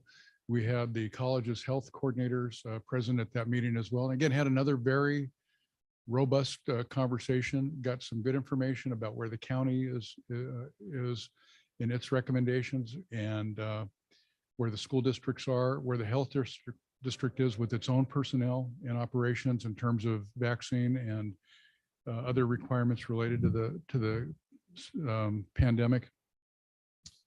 And the following day that was followed, so that matrix was shared and added I guess we vetted it and took it then to the Healthy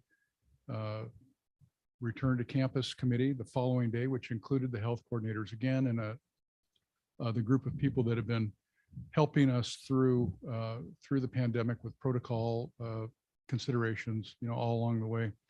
And another discussion similar to the 2 that preceded it, and added again to this matrix of thoughts, again, pros, cons, possible decisions, pros and cons, and operational considerations. And after we went through that part of the process, I wanted to make sure we reached out to labor representatives, and I did that. I had conversations with the leadership of both unions. I've also spoken individually with each trustee to let them know the process that we've gone to build this information. So I guess what I would say here tonight is that the district has gone through, I would say, a pretty thorough process of giving consideration to where we would need to go operationally with any of the decisions the board the direction the board may make this evening. I think along the way, we realized a couple things that I'll just point out that have already been said, but I think they're worth mentioning again. We are in a very different place than we were 2 years ago, a very different place than we were a year ago. Public policy generally is shifting away from governmental direction or institutional mandates to individual responsibility, and largely because of the tools that are widely available, not the least of which is the vaccine. Irrespective of how you read the data about how effective they are, or what they do in terms of keeping people out of the hospital. Certainly within our own district, the efforts to dramatically improve filtration in all of our facilities that staff, faculty, and students are in, the provision of equipment and masks at high quality, to fitted N95 masks for people who require those, and other sorts of things to help people keep safe, and to be able to project with microphones. And I guess what I in the context of all these conversations, even wherever the conversation took us, there was acknowledgement that we're in a different place today than we were, again, even a year ago, and that our policy and our procedures, our actions should probably take into consideration those changes. And so we're prepared to do that. Yep. To continue on, Trustee Torres, you were finished with your comments and questions for now? Okay. Trustee Chancellor, did you have comments on this item? Just a clarifying question on what we're being asked. Are we going to potentially take a vote tonight? Is that sort of in the mix? I think that we should. I mean, I think Okay. we've waited, some would argue we waited too long with school starting on Sure. Friday, but hopefully students could start if they need to. Okay. So one of the concerns I have that I think is related to this policy is in regards to working conditions and safety. And that goes along the lines of, I suppose, our employees, clearly faculty, but also classified employees.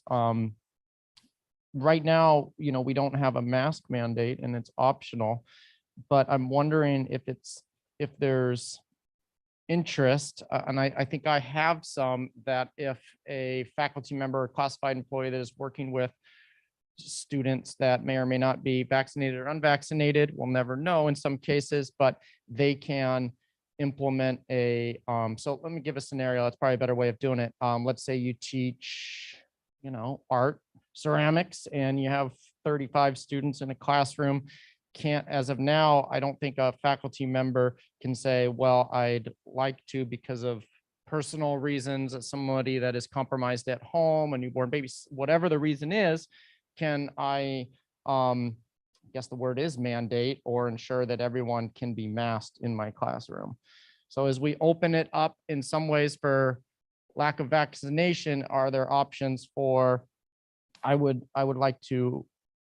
be interested in seeing if there are any options for faculty members and classified members that are working with large groups of students, specifically indoors, to do that for protection of themselves and their families. And I kind of see it as a working condition. That's really the only comment I have, except for in regards to the vaccine mandate. To me, I see it as a tough one when just one part of a student's life, higher ed, has a mandate in really every other area in their life. Now, whether it's a concert, a restaurant, a plane, whatever it is that they're doing, there isn't a mandate. And maybe there was in some cases, but those have all been lifted in most cases. So, and then of course, I'm paying attention to our surrounding districts or surrounding colleges and higher ed, and a majority of our students coming from the K-12 system that do not have mandates. So that's where I'm at with that. Okay. Trustee Perez, anything? Just one clarifying question of our student trustee, just for a frame of reference. You use the terminology, we looked at and we came up with, I'm guessing, or I'm wondering if by the we, was that you and other fellow students that was coming up with this information? Sorry. Yeah. Just when I meant me, sorry. Oh, okay. Okay. Yeah. All righty. Sometimes. No, it's a that's okay. language But thing. I was thinking, well, that's great if students got together and was trying to come up with this information. Back from students, the most I could tell you is that there are some students that don't wear masks. There are some that do. Over time, the majority of students seem to have take off their masks. Yeah. But It doesn't take away from the information you conveyed. I'm just. yeah, no, I understand. I'm just Well, I want to thank staff for providing the information and Chancellor for your belated report, but it's very helpful. And you know, it's a good effort, and it's a good resource for us board trying to get our hands around this difficult question in front of us. So I'll reiterate a couple of points that I've heard, and that is, one, we're in a different place today than we were back then.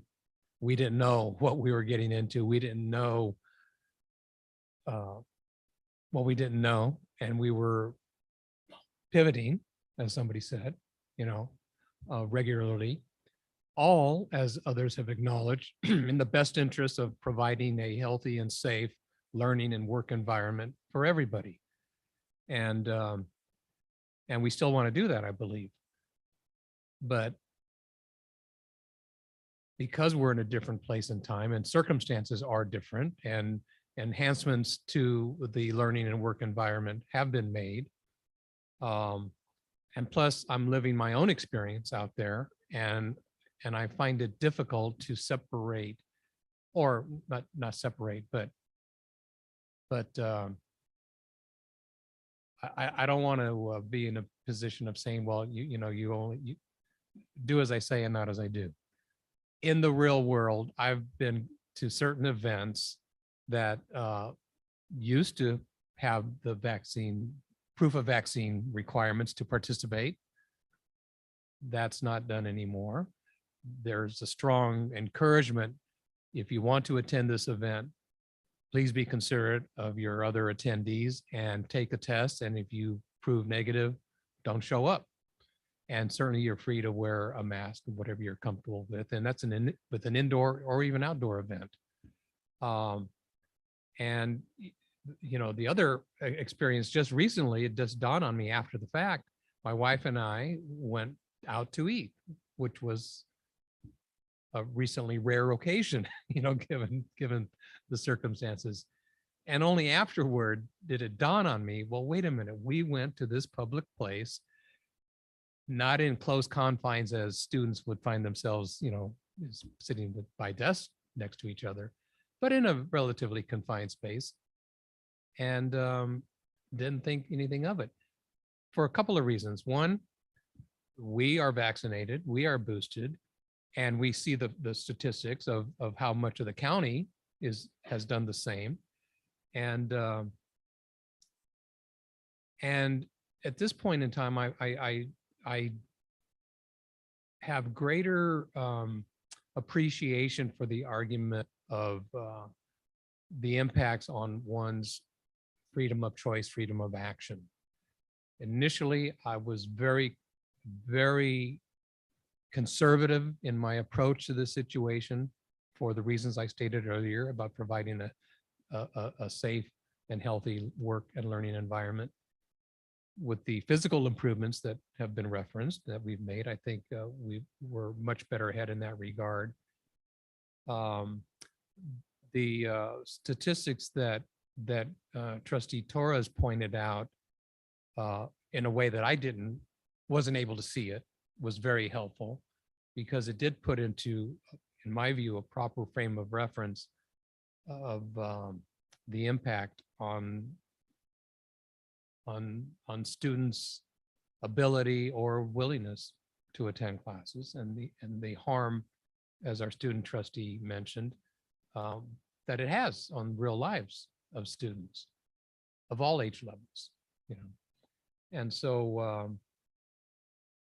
and it's hard not to be, to take into account and be moved by some of the public comments that we've heard tonight and previously of the real impacts on students and family life.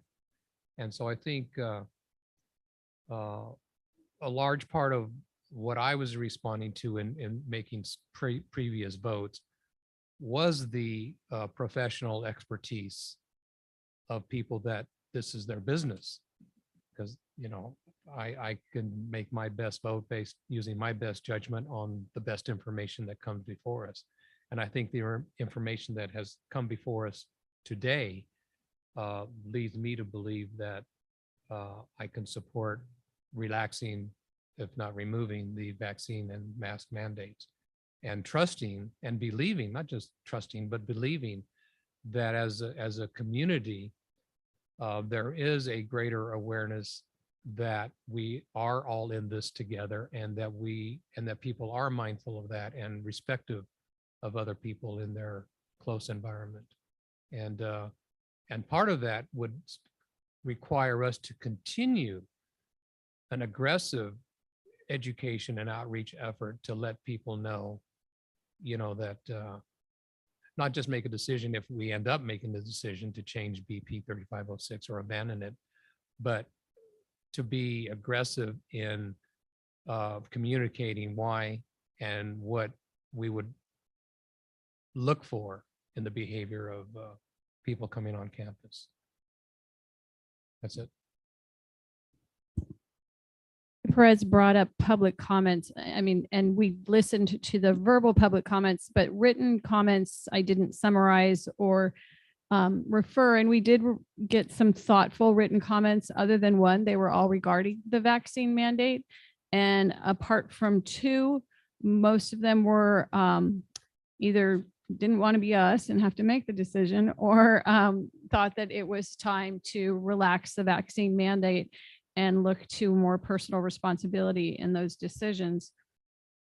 I think that should we take that action and relax the vaccine mandate?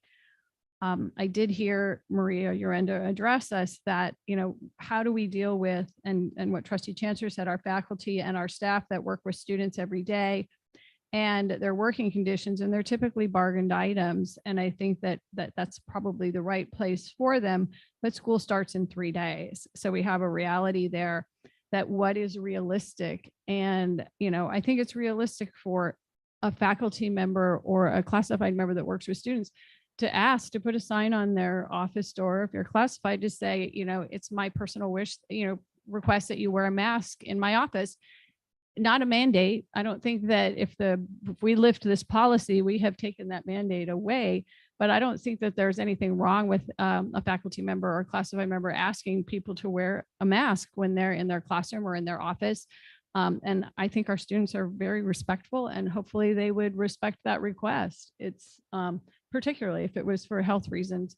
I remember when my grandson was a newborn, and, you know, and when all this first happened a couple of years ago, when we were all sitting in our homes, that's when there was almost no flu that year because nobody went out. We all stayed home. And so the flu, even though there was no spread of the flu because there was no spread of people anywhere. And but then, you know, we wanted to have a safe way back into our campuses. So a year ago, we did put the vaccine mandate in place. I think we did it with the best of intentions.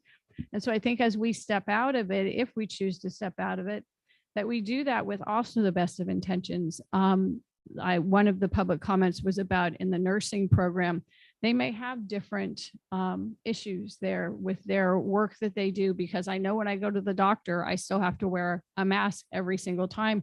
Can't bring someone with you.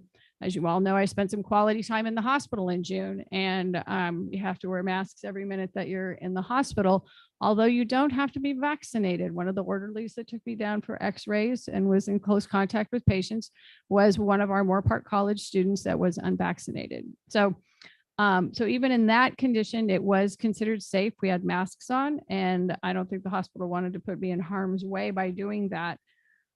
So it are these experiences that have kind of brought me to a place where, maybe we're going to have, I've learned to be far more tolerant in the business that I own with a remote work, because people, A, feel safer, B, they learned to be very productive at home. So maybe we, as this is operationalized, which is not up to us, these are the considerations that I imagine, and I trust our colleges and our chancellor to operationalize. And what is going to be workable? Is the respectfully asking someone to wear a mask the right thing? Is the nursing school going to do things differently because they have different health mandates? All of that are the operational side that you said you can handle it no matter what we did here tonight. So I'm feeling good about that. Thank you. Good luck to all of you. But I do think, in light of some of the decisions that have been made recently about, and I'll just say it, about a woman's body and what we can and can't do, I feel very hypocritical and uncomfortable mandating what someone should and shouldn't do with their body. It bothers me. We don't have the mandates, and I've said it before, that we don't mandate any of the vaccinations that K-12 and the CSUs and the UCs mandate, just the typical childhood diseases, measles, mumps, rubella, tetanus, pertussis. So I think that is not something that we need to stop thinking about, but we need to take a more comprehensive approach as to each district's purview as to those vaccinations. And I don't know why we don't have them, because it went up to the state chancellor's office and was kicked back down to us that said, no, this is a local decision on the childhood vaccinations, because I was curious how the community college system slipped through with every other public institution in education requiring those. So that is a long-winded way of, I think that it's time perhaps for us to consider. Go ahead. Okay. Looks like Dr. McClellan wants me to stop talking. Well, no, I want you to talk as much as you want. I needed to I wanted to jump in on a couple of things. One, I mentioned that I did meet with the union leadership along the way. It was certainly a tight timeline. We shared the matrix of decisions and operational considerations and discussed those. I would say that what I heard in those conversations was willingness to work with this decision to go forward, and that may very well likely should involve ongoing conversations and discussions about that. I also wanted to thank you for mentioning the operational aspects of this, and a couple of the ones that you talked about. I want to just make sure we didn't create the idea that those are possibly decision directions that have already been made, and in particular to Trustee Chancellor's comments about individual faculty making decisions about requiring a mask for the students in their classroom. That may be problematic. There's probably a range, a one-on-one meeting in an office, asking somebody behind a closed door to wear a mask or meet over Zoom as an alternative might be acceptable. But to ask an entire class when we've communicated that, if we communicate that it's a mask optional, strongly encouraged, resources available, that for individuals to take whole groups and say, no, that doesn't apply to you, this now applies to you. We may create some legal issues in terms of what we've conveyed to students. We do have some places where we will still require masking in our health centers, for example. We know that we're going to continue to do that in our health sciences programs as well. And there may be other case-by-case things that we need to pay. But I just wanted to not put out that expectation that it's really up to individuals to decide. If we make and the 3 college presidents and the other cabinet members really have all supported this direction in terms of how we've walked this out operationally, which is what you have in the matrix that we shared with you. Anyway, I just wanted to just clarify that and not unintentionally create an expectation. No, I absolutely appreciate that. And if I misspoke, I did not mean to. I was just saying that I have found our students to be very respectful of things that are asked of them. And that was my comment on that issue.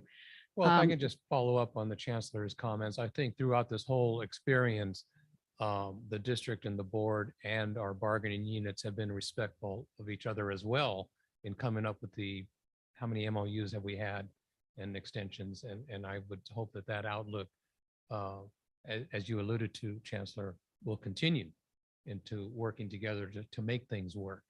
And I, for one, am glad that our role is to focus on the policy and we'll let operations you wrestle with, you and your team and the campus communities. So with that, Chair, if you're ready, I would move. Oh, Trustee Hirschberg.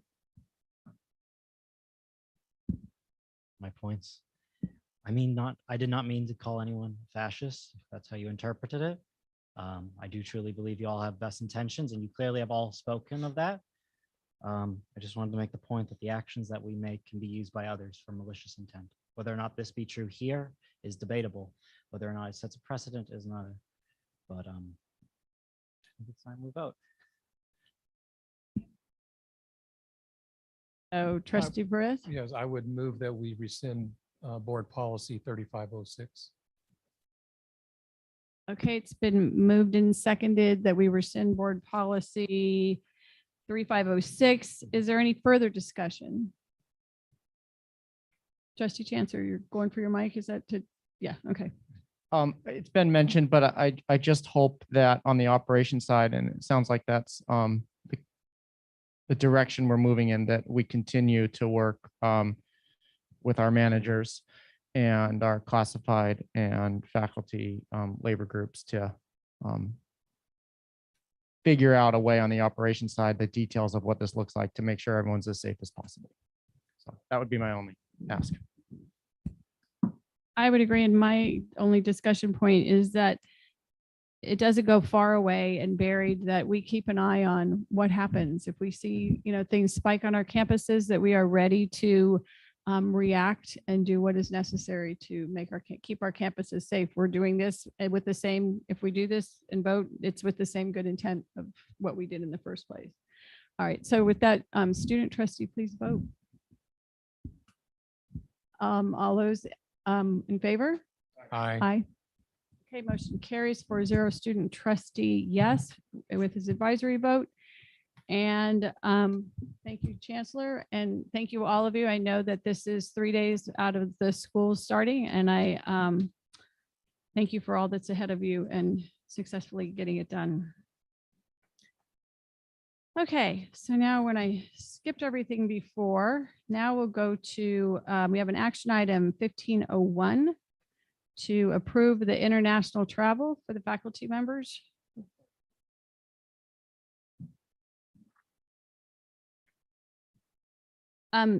There's pretty slim circumstances under what we can approve the board member absence.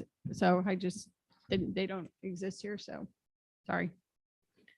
I could have said that, but so 1501, back to finally approving this international travel. I've been, I guess, dying to get to. Do we have a motion or? Move approval. Is there a second?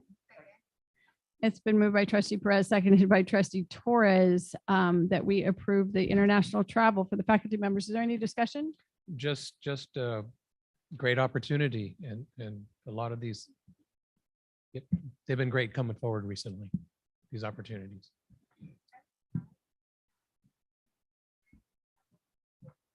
To be able to let us know how the trip went, what they learned, especially because they're going to do great work coming back. So they're really getting together to know like really the culture of what they've been doing. And so I was reading the narrative. I am so excited with the pictures, hopefully, and just the work, how it's going to be implemented. This is something that I'm loving to just hear more of it. And as perhaps we can have something going on in the future, because, oh my God, global. I mean, we're talking about going global. And so now we're having our faculty go ahead and meet with others in another country. And that's just wonderful. So just wanted to express my support and gratitude for the work that they're doing and willingness to go. Okay, student trustee Hirschberg. Point, I would also like to hear about their travels when they get back. Okay, student trustee, please vote.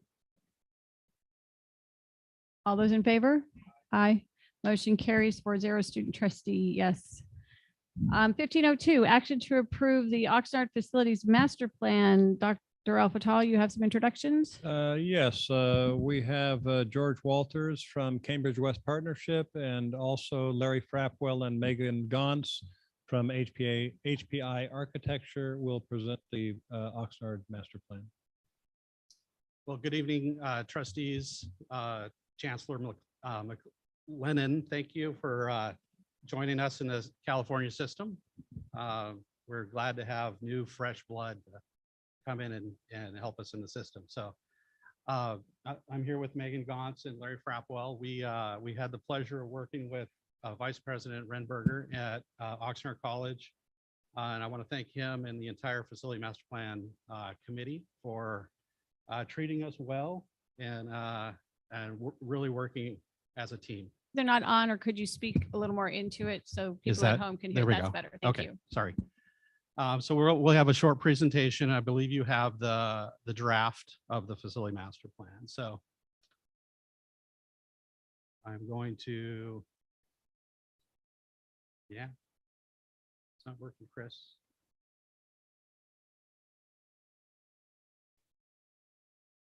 Challenge.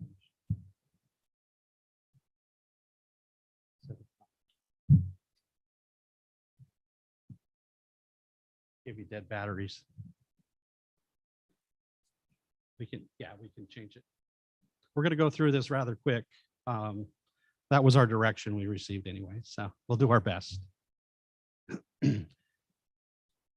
So when we begin to help facilitate a college develop their master plan, we always sit down with the committee and decide what their goals are. And for Oxnard College, by far the most important item was that they wanted everybody involved. So there had to be widespread involvement. That was not only on the campus, but in the community as well. They also wanted to provide an optimal physical setting to support the academic mission, and then have a document that they could use in the future for discussion. So as funding came about to embark on a capital project, they could refer back to this document. Next slide. So we spent most of our time, I would say, on making sure that we met the goal of having great participation. That was with staff, students, community outreach. And this is just a small list of the groups that we met with. So we had town halls with students, staff, with community members, with the president's advisory team. And then we met with every single division, including the Associated Student Government, the Marine Education Center, Public Safety Training Center, et cetera. I think it was about 25 different groups we met. Some of these we met with multiple times, and some of them were one-on-one with individuals. We take all that information and we look at data. And when we look at data, we're looking at enrollment trends and we're looking at space utilization. So your current space on your campus. We put all that together. We were working with the committee and we come up with some conclusions. We all concur and we start to put in some bigger concepts, and it's kind of a broad brush approach. And then at the end of the day, the committee votes on a final concept. That concept then goes through the participatory governance process on campus. And then here we are today. Next slide. So there were some themes that came out of the work group, as well as all the individual meetings, et cetera. And this is just a list of them. I'm not going to go through them all, but everything from improving wayfinding, enhancing facilities, technology on campus. I think every single group mentioned Wi-Fi on campus. So it was good to see that was also in their technology master plan. So we can go to the next slide. So this is an interesting piece of data with Oxnard College. So they have plenty of space, but the space they have is not the right space, right? So we have a lecture space, and this is all out of the state space inventory system. So lecture space based on enrollment trends, and we really stopped at 1920 because that was the last normal year of scheduling that we've had since the pandemic. 1920. And so in the space inventory, it identifies 159% lecture space. What that means is you have more lecture space than you need. But it also shows that you don't have enough lab space. So this really started to drive the conversations in the committee as we looked at it at what types of buildings and how to modernize existing space, et cetera. And believe it or not, you're at 100%, or which is the standard for the state of office space, but which we know is not enough. So anybody that says 100% is enough, it's not. It needs to be a lot higher because we have categorical programs, et cetera, that aren't part of the wish capacity and the way we look at unrestricted general fund usage, et cetera. Next slide. So we take all of this information. We looked at the prior facility master plans, the educational master plan that was recently completed. We look at all the outreach, et cetera. Align it with the quantitative data, the data you see from space utilization. And that's how we came up with, not we, the committee came up with facility master plan you're looking at now. Next slide. So I had the easy slides. Megan will take the harder slides and finish us off here. Good evening.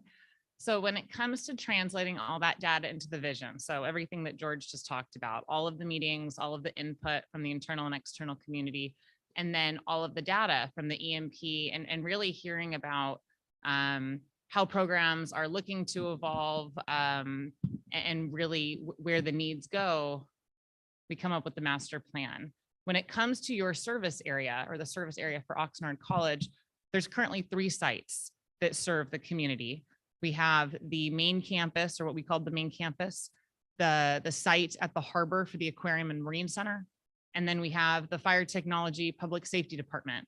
What came out of this study, though, was also a look and a wish to begin serving the northern area of the Oxnard community as well. So that green box is not a location, it's a diagram of the region where you might start to look for how you can begin to extend services to the north part of Oxnard.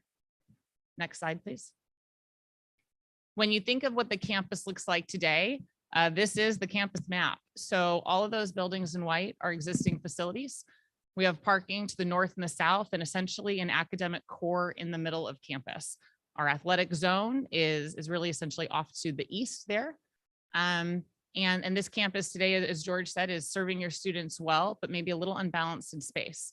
If we go to the next slide, you'll see the campus vision. So when we look at translating what we have today into a proposed master plan, we want to make sure that there's both a way in which to achieve that it's implementable, and then that each of those pieces essentially become a puzzle so that we're using those dollars as wisely as possible. We're not pouring concrete to tear it up and do it again in the next project, which we like to talk about it as a puzzle. So if we go to the next slide, these are all of our major capital projects. New buildings. The first one would be the STEAM and gallery project along Rose. This site today is undeveloped. It's a part of that lawn area along Rose. This would be a significant structure with prominence along that main street, that main vehicular circulation road. It would be a lab replacement building to support a needed growth within your labs that supports essentially all of STEAM. So that's our science, technology, engineering, arts, and math. It would also house the gallery of the McNeish Gallery on campus, and it would support showcasing the art and really showcasing some of those specialty programs along a main street. Funny enough, considering an additional presence to the community came up in every single one of those outreach meetings, both with the external community and the internal community. Make sure everybody still knows that we're here. So that building both achieves that and allows it to be your first project.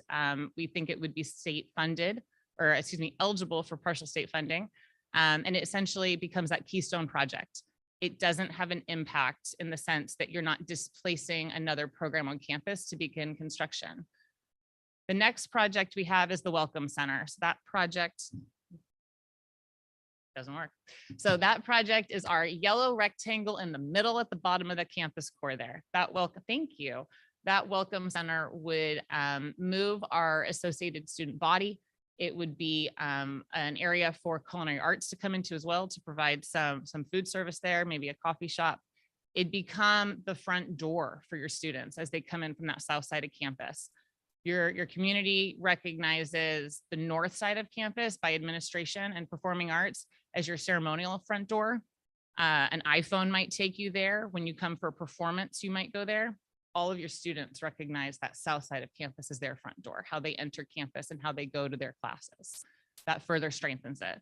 The next project on the list is just to the east or just to the right of that Welcome Center, and that's the Flexible Learning Complex and Oxnard Middle College High School. So that is a project that could continue to serve some of your evening classes, your active adults, and the middle college. Those two projects would flank an open quad space, but they could work in tandem together. To the north, we have the CDC expansion. By relocating the middle college out of that, you can continue to further support and expand the CDC. And then in yellow, all the way over to the right there, thank you, we have an auto tech expansion. That is saying within that zone, as that program continues to evolve and continues to kind of calibrate where that vision is, that there's enough space for them to grow within it. On our next slide, we will look at renovations. These are major renovations or repurposing on campus. The LS complex would have some space freed up out of it because we envision those labs being rebuilt in a way for the current technologies in the STEAM project. That would allow the LS complex to be renovated to support flexible classrooms and immersive classrooms. ASG would be able to be repurposed on the north side of that open quad. Condor Hall, to be clear, has gone through a nice renovation. The mezzanine in Condor Hall, though, is still underutilized and would be able to be repurposed to continue supporting the students or to allow the resources within Condor Hall to grow in place. In CTE, that's where the A&D project is. So we would look to be able to move our CTE programs into that space. It'd be well suited for it. And then the racquetball courts were identified as an opportunity to provide more of a formal learning environment around the PE and gyms, essentially turning those into classrooms to support the athletic zone. And our next slide, we'd look at what we called the deferred maintenance, but projects that we might want to prioritize or add dollars to. These are projects that through our conversations with your facilities team, through M&O, that's our first step as we say, where are the headaches on campus? What keeps you up at night from a facilities or a maintenance operations team? These buildings are ones that while they serve the campus well, a little love can go a long way in letting those buildings continue to serve you well. So the gym, the Performing Arts Center were both identified to be sure that their envelopes are improved, and the Performing Arts Center has some heat gain in the lobby, so we could adjust that. The CDC could use a small facelift, especially if we're going to expand the CDC, that we look at comprehensively, making sure that that program is defined for the long term. Our auto tech complex could use some additional support, and then identifying dollars to continue the maintenance and operations yard. On the next slide is where we're going to look at the site.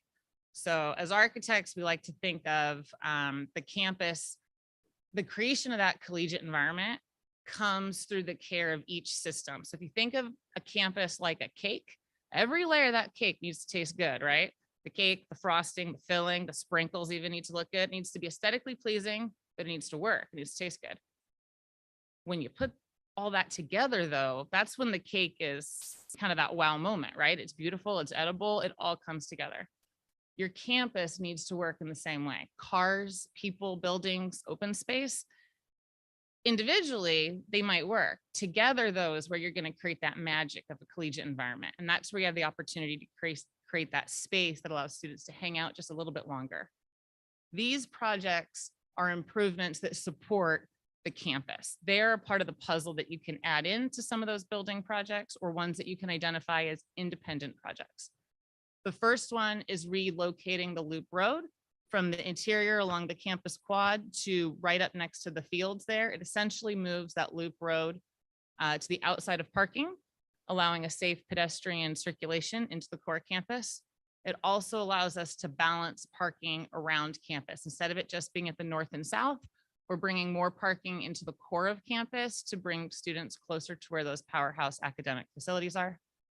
We have an additional quad that supports a more of an active quad space where the north quad's a more passive learning environment. This is right off the pedestrian promenade, could support things like food trucks, career fairs, join a club, really get out, engage and meet your campus community type events out on this quad space.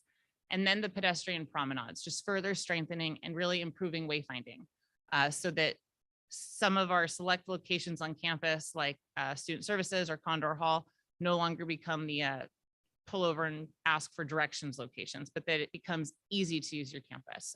Students really know how to succeed just simply by moving through. Our next slide will take us over to the public safety department. This site has had some projects finish in the last year between the apparatus lab and the outdoor drill space and expanded parking. So what we're identifying here is that there is 12 acres just south of the public safety department that is district owned. And the ability to potentially pave that and allow for an EVOC course to happen would support both Oxnard College and Ventura College, as they both are using that site today. So that would allow for fire trucks, police cars, ambulances to practice maneuvering drills and work in tandem with a larger site than with where they have in their parking lots today.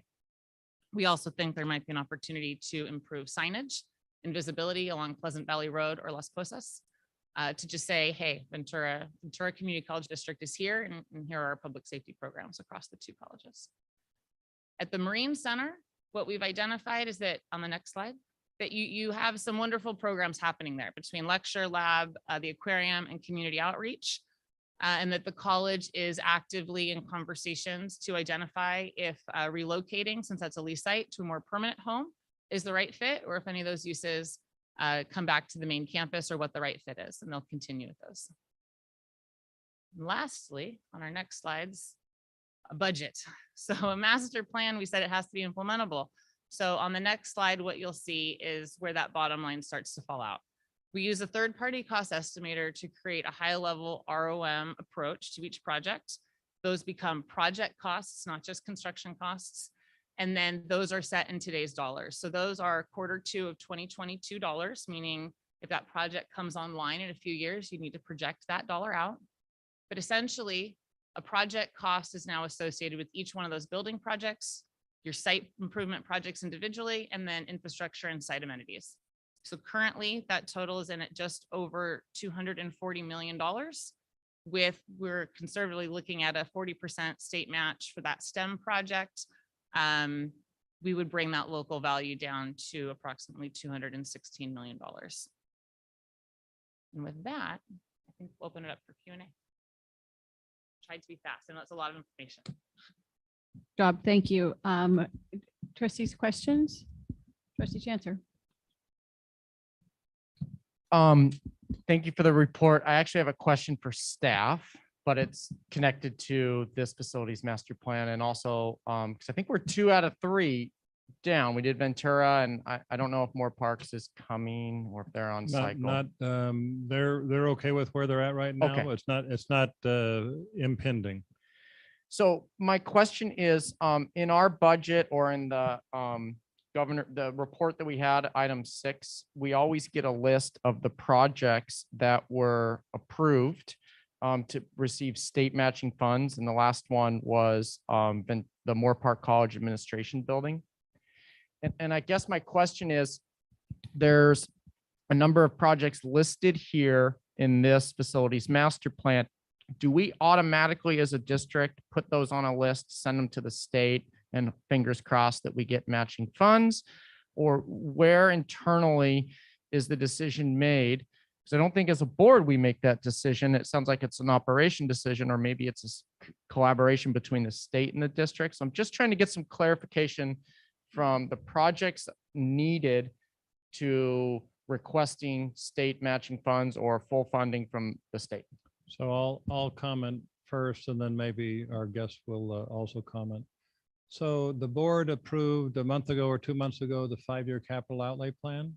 That's all included in there if you looked at that executive summary and so on. So The Moore Park project, you might recall, I mentioned that was the first one, I think, in the history of this district that we received state funding. It has to do with the statistics that you heard from this presentation, the WISH.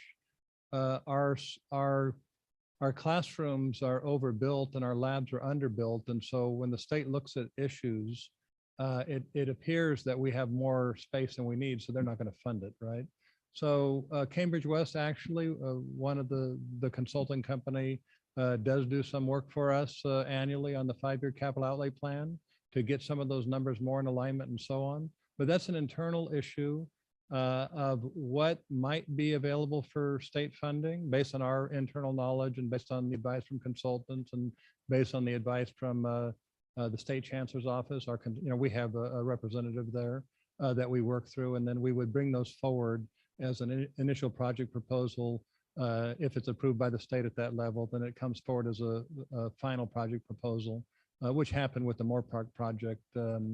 Right now we don't have any on the books. So there is a process, and I don't know, maybe one of the speakers would also comment if I didn't cover everything. No, let me ask it a different way. Is there anything preventing us as a district from expanding our list of projects that we would request to receive funding from the state? Because in the 2 facilities master plans that we've viewed, there's all sorts of projects that I think are urgent and that our communities would benefit from. But I didn't see them on the capital outlays project, and I don't see us asking the state for funding. So I'm just trying to bridge those two worlds together and be as aggressive as we can for federal or state funding on some of these projects. So for instance, the state will not fund a project that is not in the facilities master plan or that does not appear on the capital outlay plan that we bring forward to the board, as a for instance. Yeah, but for example, you said a couple months ago, we approved our capital outlay plan. But now we have a new facilities master plan. So there could be new information or new projects that have been highlighted tonight that might not be on the capital outlays plan, but could be. So I guess my ask is, can we reevaluate or bring back to the board our current capital outlay plan to see if there are any opportunities to add to that capital outlay plan and receive funding from the So state? it happens once a year. It's an ongoing issue. So you won't see it again until next July, August. If there are new projects on here, this was considered as we went through that process, even though the work wasn't completed yet. But that's an ongoing process, an annual process. The facility directors, the vice president of business, folks at the district office get together, work with consultants, and tie all of that together. If you're thinking, and I don't know if you're thinking about something that you may have an interest in, or a community member has mentioned, that's outside the scope of what this very complex, tedious process has been, for instance, with this master plan and all of the master plans. I will also say, by the way, as you know, there's a lot of money here. This is a little off topic, but we have a district-wide strategic facility master plan upcoming. It's going to work from the bottom up based on the 3 plans that are in existence, because you need a district-wide plan in order to go out for a bond at some time in the future, if that's a decision that gets made.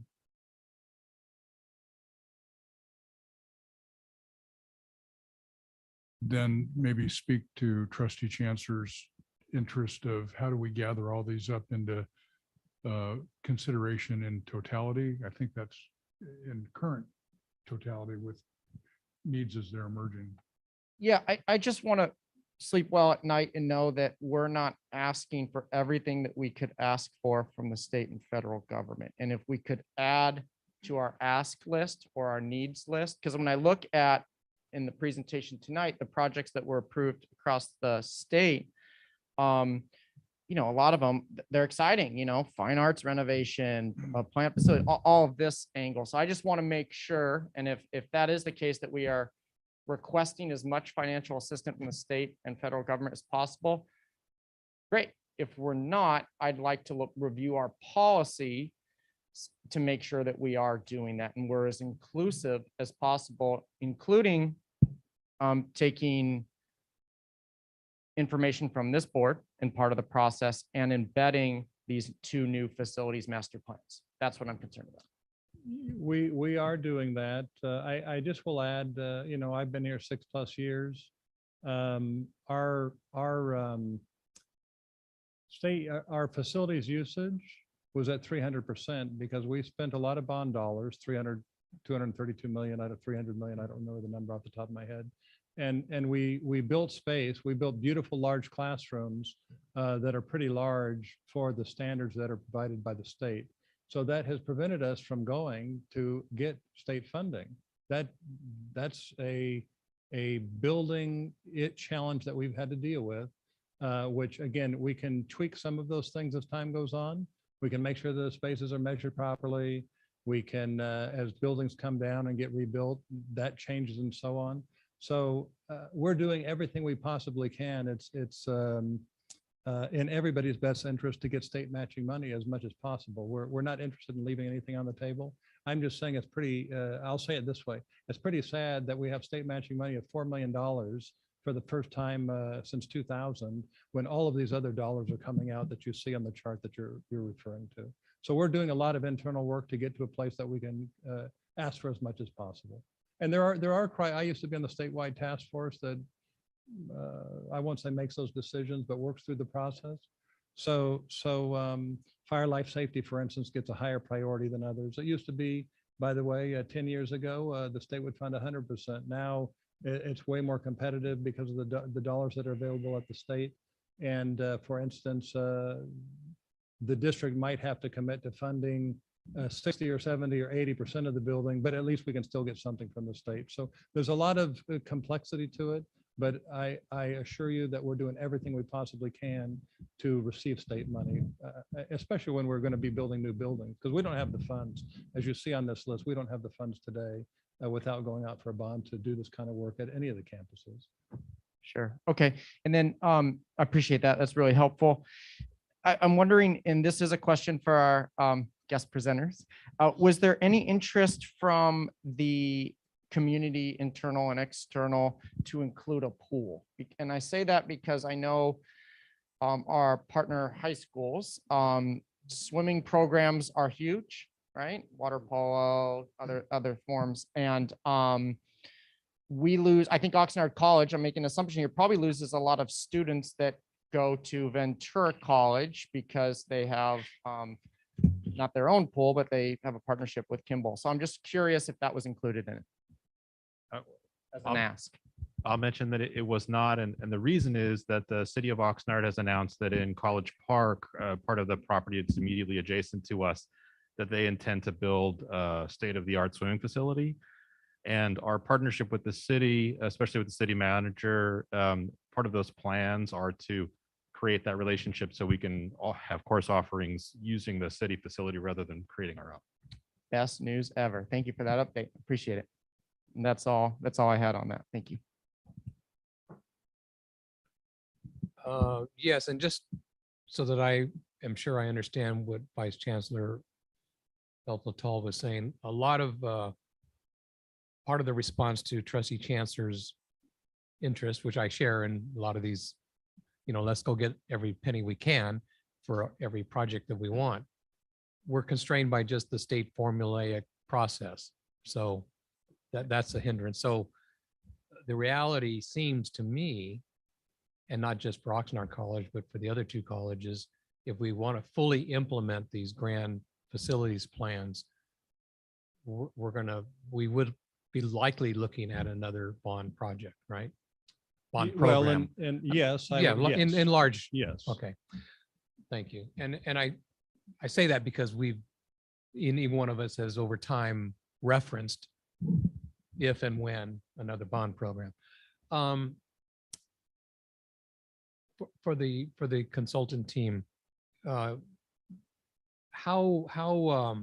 and or Oscar, President Cobian, when you reference community involvement, especially external community involvement, how extensive was that? How highly participative was it? And was it identified individuals, or did you go out to community-based groups, or what? So when we did the outreach, that was at a time when everything was still on Zoom. So those were Zoom meetings. The president's group was in person. The President's Advisory Council was in person in the Performing Arts building.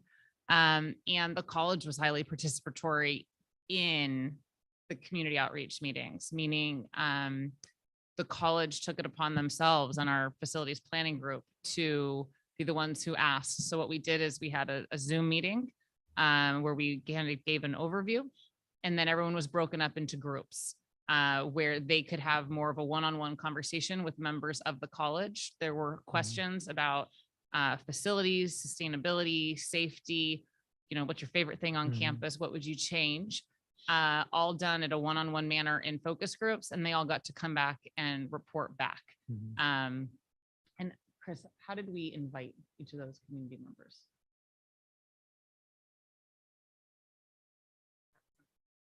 Yeah, those invitations were sent out through President Sanchez at that time, through his office and the list of community members that he had. His advisory council at that time includes folks from all over the county, including Oxnard Union High School District, Oxnard School District, the port, the base, the folks from a wide variety of groups. Okay. And regarding the some of the ideas for the plan, I mean, just the simple idea of rerouting the loop road to outside of the park in areas to provide safe passage.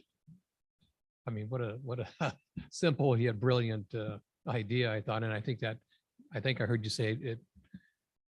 Well, if it didn't come from the community, it certainly is appreciated by the community. And also some of the other comments that I heard you say, it seems that there is this continuing growing sense of ownership by the community of Oxnard College. And what great potential to enhance that, even with the city's looking at building a pool at the adjacent property. I mean, that there was a lot of pride. I Yeah, would say. right. We work with a lot of communities or a lot of colleges in the same fashion, and there was a lot of pride and a lot of respect. And I think the word you used, ownership, is a great one. And I think in the master plan book, there's a little bit of the timeline of all the good work that the college has done in construction, and you could tell that was it's a building upon notion. And so the community had things to say. We reported that. Yeah, and again, just a all in a simple positive matter way. of moving the McNish Art Gallery out into a more prominent location. Question, you did reference something about the lobby at the Performing Arts Center. Can you just elaborate on that? Yeah, so our first, other than walking the campus and really kind of diving into each building, one of the first things we do is ask the facilities team to essentially rank each building 1 through 5. 1 is it's basically brand new, and 5 is if you could have torn it down yesterday, that would have been great. And that's from how Not many the headaches do I PAC, get? right? No. Okay. So that was ranked as, it's a great building, but the way that the glass facade is there on that south side, Right. you have an incredible heat gain. So the way that the your units are working to cool that building, is there something you can do to maybe reduce your operation costs, make the building a little bit more comfortable and support its ongoing use? That there's some functions outside of just performing arts that use it, for instance, like community meetings and meetings at the college. So it's the identification of how, if you continue to ask those right questions and identify some of those projects that can support that building, doesn't become a headache, right? It continues to be an asset. So just trying to help identify those to be sure that they stay assets. Well, thank you. I think it's a great work product, and that's all I have.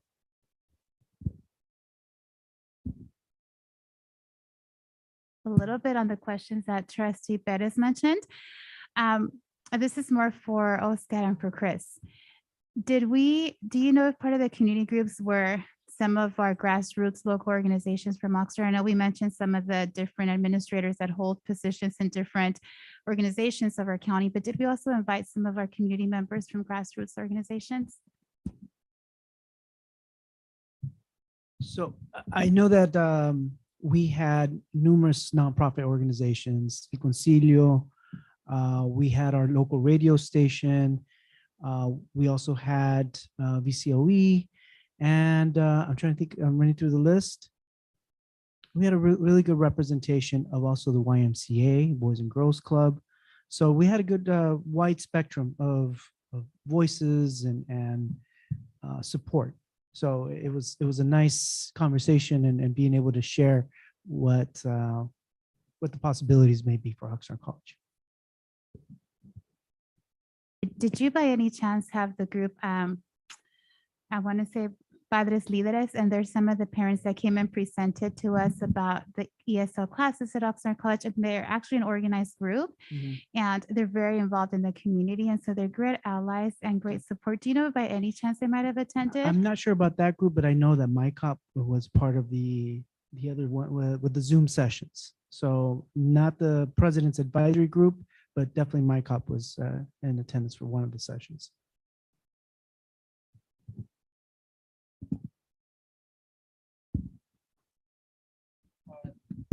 Just my ask is just to circle back on this.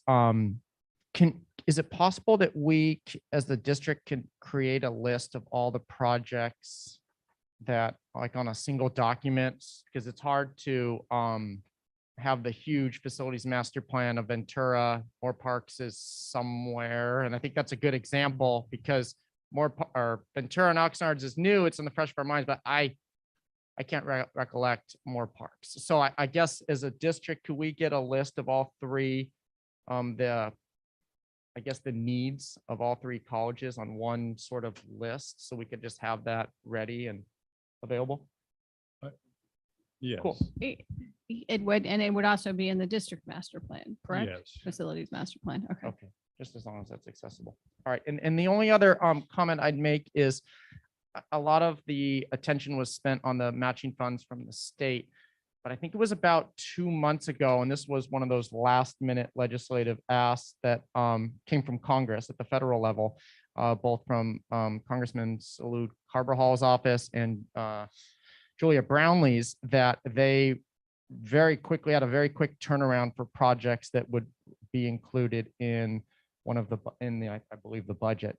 And 2 of our colleges were able to submit some projects into that. And I think it reiterates how important it is to have that list and projects that we would like to seek funding for and receive funding for, ready to go at a moment's notice, because sometimes these things come up very quickly. So that would be an ask of mine. Well, I think we learned that with the money that was given for the housing. You know, when the state came up with the funding, Ventura College had done the feasibility study a few years ago.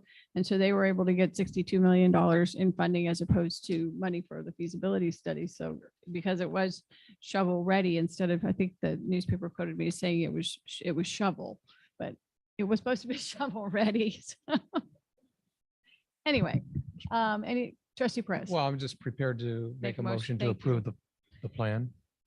Is there a second? Okay, moved by Trustee Perez, seconded by Trustee Chancer. Is there any further discussion on 1502, the facilities master plan? I have one more. Sorry. gonna stab you. I know.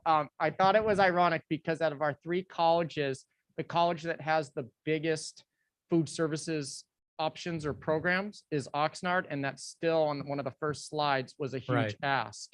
So I think it just reminds us that we still have 2 colleges that are in desperate need for food services and options for our students, of course, and employees. And I don't want to forget that. So just thought I'd mention You that don't as let well. us. Student trustee, please vote. All those in favor? Aye. Motion carries 4-0. Student trustee, yes. Thank you. Okay, thank you very much. It was a great presentation. And I want to say thank you for sending it out to us in advance. We got it early. It really was great to be able to do a little of the heavy reading and looking a little bit sooner. Much appreciated. Okay, 1601 accreditation update. There is some dates here that Dr. Herrera provided us with. And I think that, you know, we have seen a new ICER on our standard 4 and didn't know if there's any discussion. Trustee Torres? You sent it and you said, I know this was just for Ventura College. And you said you needed to get input from us as soon as possible. And that's because Ventura College was looking at particularly the area of governance for us, if I understood correctly. And I'm so sorry, I might have missed it. I was referring to the ICER, which is an individual document for all three of the individual colleges. So Ventura College is working on ours. There is some that is common across all three colleges, and one of those sections includes standard 4C, which is the Board of Trustees. So that's the one specifically that's undergone some recent revisions. That's the item you're referring to, right? The accreditation. So standard 4C specifically is one that's been most recently updated to try to get a common version across all three colleges. So a work group worked on it. It was taken to the district council on accreditation and planning. And then that's the version that's currently being considered at the individual colleges. Yeah, we have to do that as soon as possible. Yeah, time is getting very short because even though it's due to ACCJC in December, it needs to go to you guys by October, hopefully, and it needs to go to our participative governance at the colleges starting now, starting this early semester. Okay, thank you. And that was just my follow-up question, if I may, to Dan specifically. The timeline here does show the October, and that's a workable timeline. Is okay. Thank you. Yeah, and did everybody get the most recent copy of standard 4C? Okay, that was, I thought it said draft on it. Okay, what I saw draft said draft on it, I think, but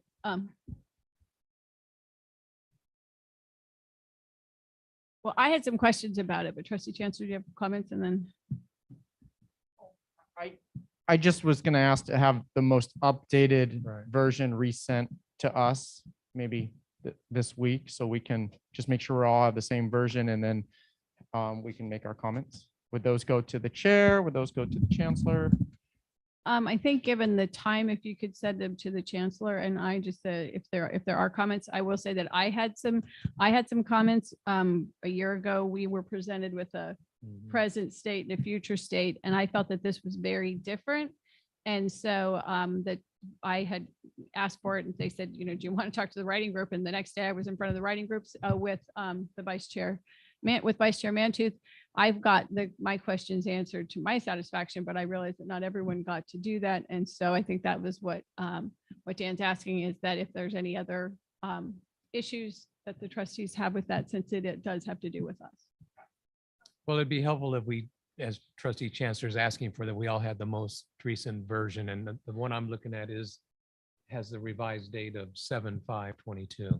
That's the one, correct? That's the one that Yeah. went to DCAP. Yes, that's the most recent version. And it does say final in there, Trustee Torres, somewhere. Yeah. Yes.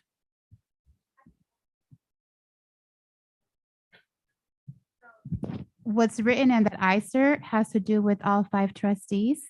And it's great that 2 trustees are able to sit down with the writers who are going to provide their reflection or what they observe in the board. But I think it's also really important for all board members to have the opportunity, whether it's 2 at a time, and I'm not sure how we can work that in the future. But I would love to be able to sit down with the writing team and seek to understand their perspective, because there's a narrative that I read, but I also believe there's value in sitting down and having a conversation with the writers, because it helps me grow as a trustee, and it also allows me to give my perspective. And because I think it's a very important document that has an impact in the accreditation, in the academic integrity and accreditation of our colleges. And so for me, I think it would be important just to be able to, at some point in the future, as we're moving forward, to have all trustees sit down and have a conversation, because I think it's a value. Because there's questions that I have, even when I read the one from, I think it's July, there's new information added to it that wasn't there before. And sometimes we say you say the trustee, but we know specific who it's being referenced to. And so those are sort of like the questions to see, like, you see it this way, this is how I saw it, and help me understand so I continue moving forward. Because typically in board meetings, there isn't a dialogue. It's simply, this is a board meeting, and we don't get to really sit down and speak with the writers unless in that meeting that the chair and the vice chair has. But I think there's importance in sitting down and dialoguing and seeking to understand the other and saying, wow, I didn't see it that way. Thank you for pointing it out to me. And let me share where I'm coming from. And sometimes it could be, I see your point. Maybe this is a way to communicate it, because that's important for the accreditation of our colleges, for our students that are impacted. And I would love to have that opportunity for growth.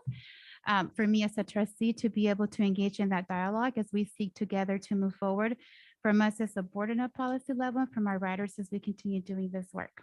Just a comment. No, I understand. And I think that's kind of what the discussion was supposed to be tonight, although the writing group isn't here specifically. So I was shocked that it happened so fast when I had questions that they assembled and I was able to talk to them. And it was an absolute privilege to be able to do that. So let me work with the chancellor. There are obvious time considerations that have to be dealt with, and see, there are issues as it's written about, trustees getting into operations and slowing things down, slowing some policies down. So it's very real. It's a document that we're going to, the visiting team will ask about when they come.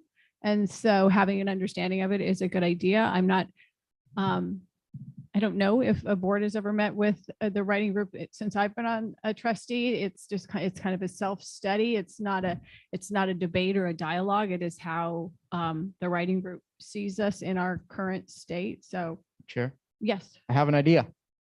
yes, trustee. Would it Chancellor. be possible for the writing group to give a brief update at the next past meeting?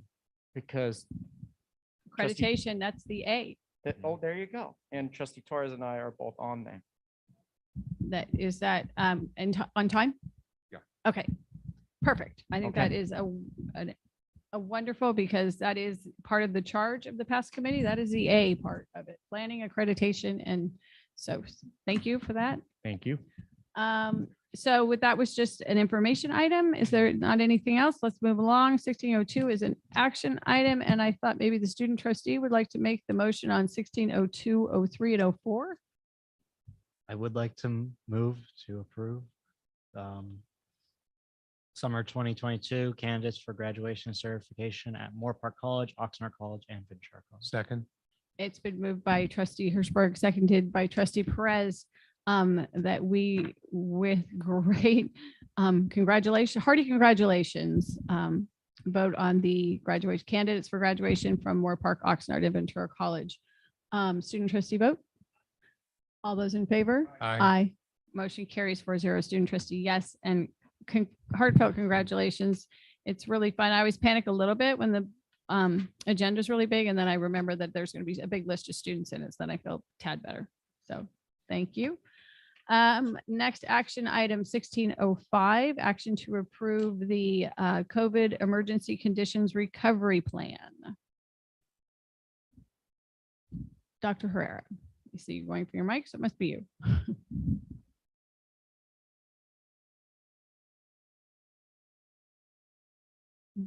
Might just have to get a little closer to it. Okay, how's that? There you go. That's perfect. Okay. So this plan actually went through the past committee on 720, and two of the trustees offered input. And then in 728, it went through the ASC committee, and two additional trustees gave input.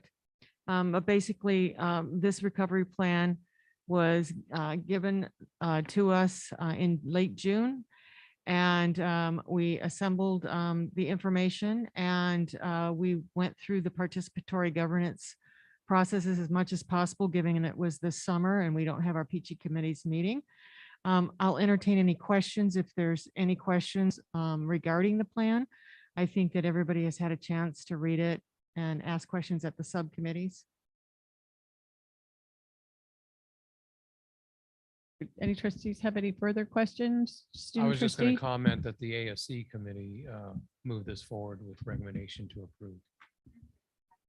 Okay, student trustee Hirschberg, do you have any questions? I don't, so I'll entertain a motion.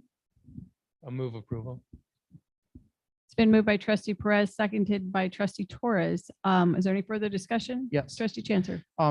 At the past meeting, there was a request, and I understand that it's been a short turnaround, but in eagerness from that committee and myself in particular to see the site or 3 college recovery enrollment plans as well.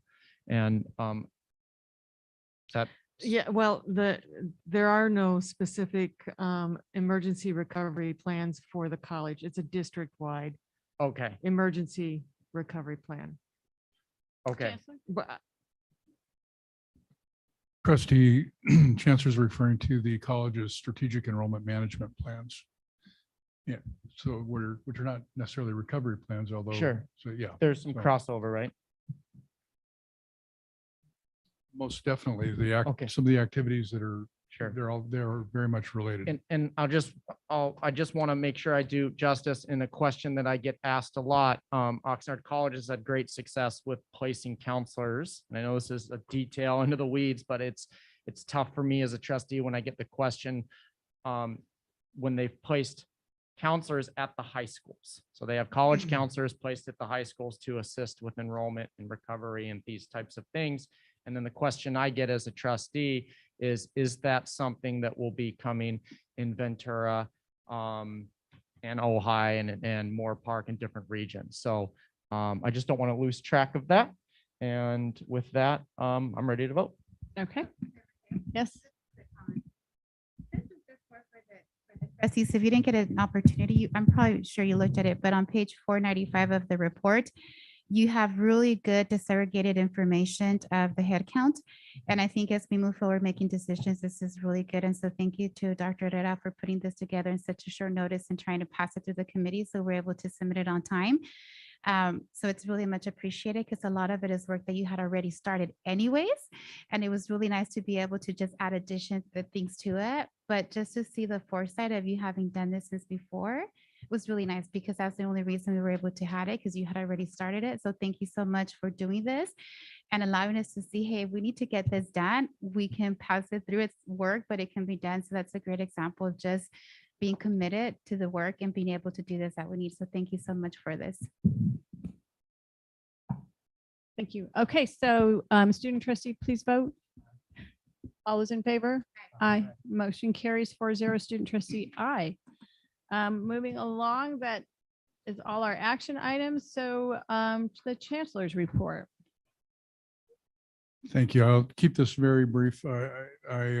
You have access to all of the reports included with this item from the colleges and other areas. So I hope you have had a chance to read those. This is a time of year where all the hard work of many people over the late spring, summer months is coming to fruition as we greet students back to our campuses and to our programs. It's a pretty exciting time, with the orientation programs and greeting students as they come back and greeting faculty as they come back to do the important work in all the ways that they do that. I've had the opportunity to visit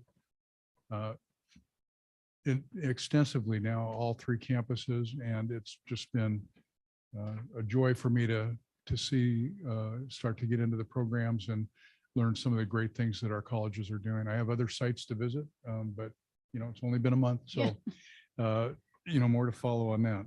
That concludes my report. Thank you. And just to clarify, there was a tiny little typo that the narrative on this item is just kind of disregarded. Okay. Chair McKay, I just want to quickly add my appreciation and thanks to the authors of all these various reports. There's just a lot of activity going on. I'll say it, I do miss the oral reports under this agenda item, but the written reports are very, very good. Thank you. Trustee Torres. And it's again under institutional effectiveness report on page, for me, it's page 524. And it's the enrollment distribution by delivery method. It's at the very bottom. I just wanted to point this out as we move forward in terms of instruction. I went online because I was trying to just say, hey, what if I wanted to take some classes if I was a student right now? I was wondering if someone can explain to me what does distance education mean? So I saw that I have options. So I choose a distance education course. Then it said distance with live Zoom. Then it said in person. And I think that the fourth one was the high flex. I think that there's a combination of in person and at times Zoom. So for some reason, I was under the impression that if it was distance education, you were teaching via Zoom. That's what I thought until I tried to go into as a student to not enroll, but just pretend if I'm a student, I'm trying to take some classes that I remember taking back, and I'm going to date myself, back in 1997. So I said, okay, back in 1997, I'm trying to actually take some classes and I know what I took. Let me try to enroll in those courses. And I'm an in-person type of student. So I'm going to see what I can take. And what I discovered was, does distance educate, what does it mean? Because I thought it meant like if you're taking a class with your professor live. What does that mean? Because there's a bunch of those. So I didn't know what it was. So somebody can explain to me.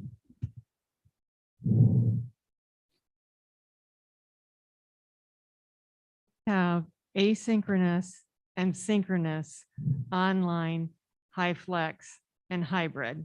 Okay. So if it's synchronous, that means they meet all at the same time.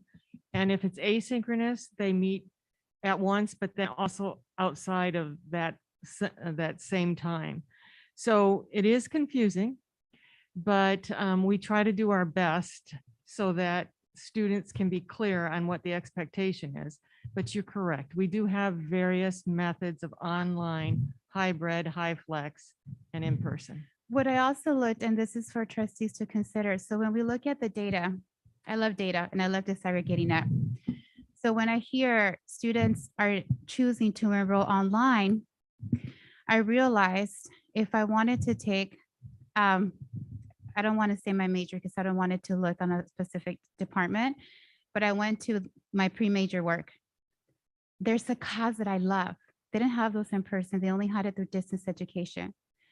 So because I need that course in order to transfer to the university, although I would prefer to take it in person, I can't because it's only offered in distance education, or just not the live synchronous, it's the other one. So when we look at the data, I realized that I don't know if it's truly our students are choosing to take it online or that's just what we offer, because I remember the coursework I needed to take before I transferred to UC Berkeley, and I looked for those courses, and those specific courses were not offered in person. There was limited, the ones that even were live through Zoom.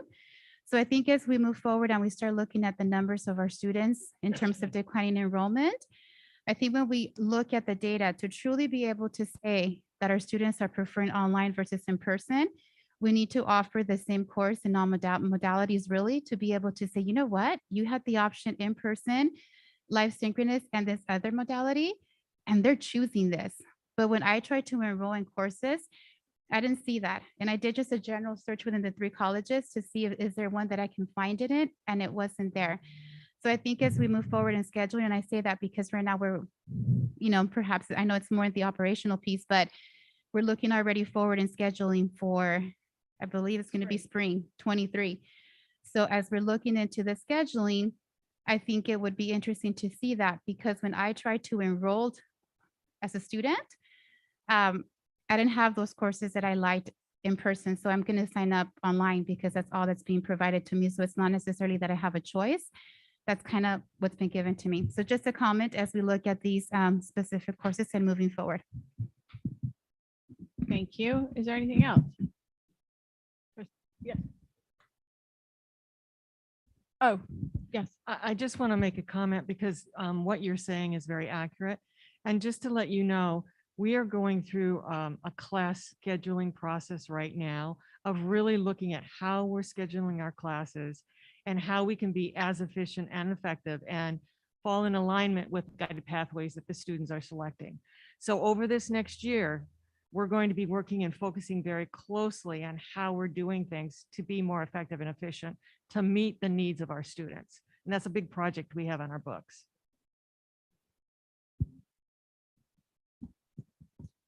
Any further discussion, or we can move into trustee reports? Trustee Chancellor. I'm just excited on August 20th to go to the Star Party at Moore Park College. I'm looking forward to that. So thank you very Awesome. much. Okay. It is trustee report time. I'll start with you, trustee Perez. I'm sorry, I must have blanked out. I was under 1802 Board of Trustees request for reports. Reference has been made about the great success of Ventura College and the $62 million for the student housing. Maybe I missed some information, but I would love a report on where that project is at, how it came to be. And I've heard, I know it's been referenced as shovel ready tonight. I heard shovel. Yeah. So, It's shovel. you know, just kind of the highlights, but also what the next steps are that we can anticipate. And I actually, I try to be really careful. He may be watching. He does a really good job on reporting on our colleges. And it was nice of him to do an interview with Dr. Hoffman's and myself about the housing project. And so I want to be very careful. I was happy to answer the questions, and I just kind of teased him a little about the quotes. So. Okay. Well, under trustee reports, the only one thing I do want to comment on is I did watch the performance at Moore Park College of Disenchanted. And I'm always amazed, no longer surprised, but amazed at the talent of our current students. And we had some alumni participating in that performance. And Moore Park College and all the colleges are doing a great job of getting their word out and their information out to the public. And it's that kind of an event that just goes a long way and is resonating well in this instance in the service area of Moore Park College. So kudos. Thank you. Okay, so I did skip the report requests because I was going with this instead of my list. So if you have, give me your trustee report and a request for information if you have one, please. Trustee Torres. Trustee Chancellor. I have 8 things, but now 7 because that was one of mine, like a fact sheet on the project, because there's a lot of excitement in the community of exact location and things of that. I just don't want to lose track of mental health. We received a report recently about some significant needs in that department. I want to make sure that we're able to support that in the budget side. Sustainability and the facilities master plans. I'm just curious, as I was recently at Ventura College, it was brought to my attention, huge amounts of grass still at Ventura College, which is wonderful. But I know on the water use side, I wonder if and when the college is going to be looking at some more sustainable uses for that. HR, I was speaking recently in regards to the need, and in some cases, not receiving enough applicants for part-time faculty positions.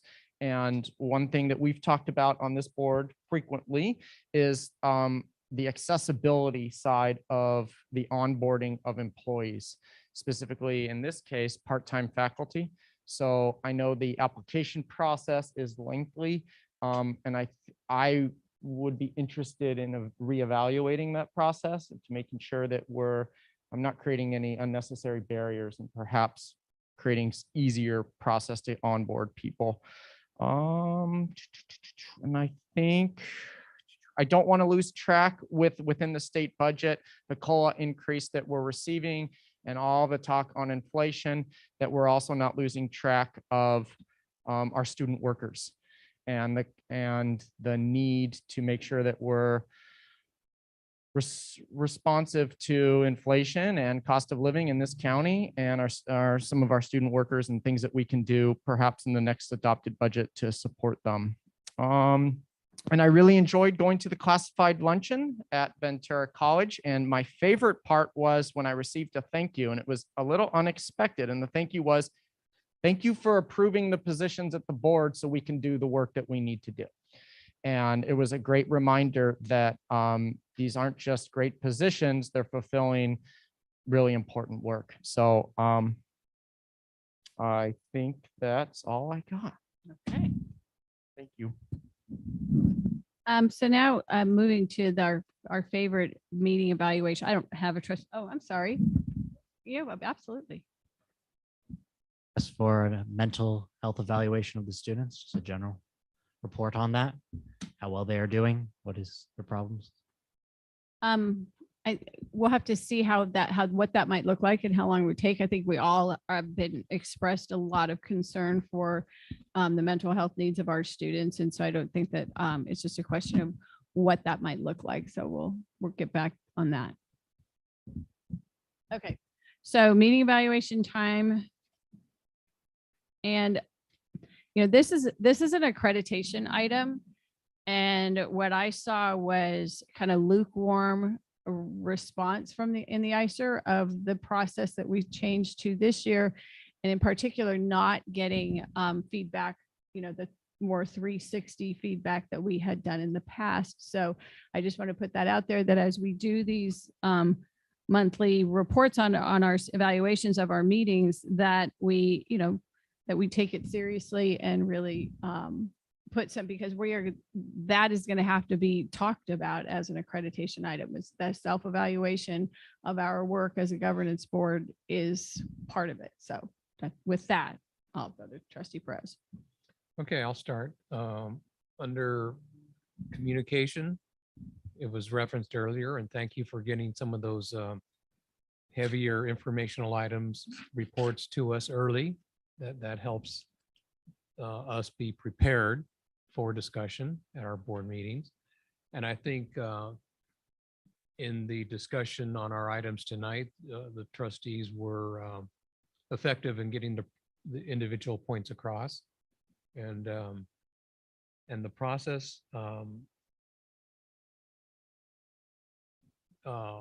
was referenced in the various staff reports of how these items come before us, and so the board, in my view, acknowledges and appreciates and performs its appropriate role in the process. I think our discussions tonight were very focused, and brevity is the wit of wisdom, and I appreciated we were pretty on point in conveying our comments. Interaction with staff, I think, was good. We asked some pertinent questions, and staff responded as they always do with the information necessary for us to continue our discussion. Our decisions, we came to some decisions, I think, to some pretty heavy items pretty quickly, all in all.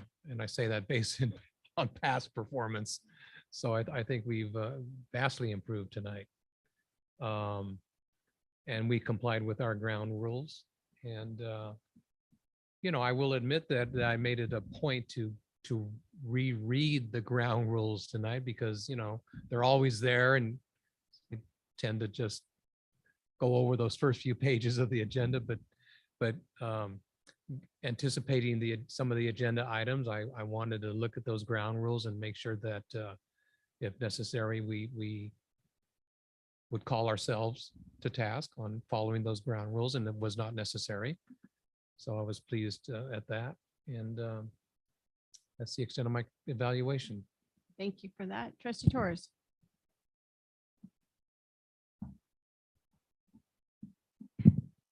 I believe we communicated very well. Nobody spoke over anybody. The whole conversation was very respectful.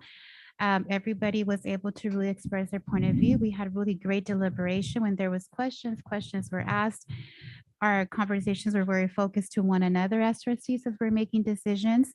The information of utilizing the data analysis of the information that was provided to us really helped in the deliberation and to communicate really as trustees. And that was really helpful, because it became more about the data information, more so of our own personal perspectives, perhaps. So that's kudos really to the district team for their reports that were so extensive that allowed us to be able to have that deliberation. The process flowed very smooth. We went through consent items rather quickly because we looked at them. If anybody had any questions, perhaps they asked them beforehand. Definitely having those conversations with our chancellor really is making a difference. And also really us as a board, we went through extensive training to really come together to understand the other, especially our DEI training. And that's very observant in the way we are really communicating with each other, that level of respect, which is very much seen. We stayed very focused to the point. I think at times that we were maybe staying away, we were kind of brought back to focus, but that really happened within the board members. Interaction with staff continues to be very respectful, very much to focus on the business. And decisions that needed to were made. Tonight was a very difficult decision. And really coming together as a board and looking at different perspectives and making it and having that piece regardless of the difficulty. And then from there, our chancellor leading the work with our collective bargaining units, with our entire college community of how that's going to look like.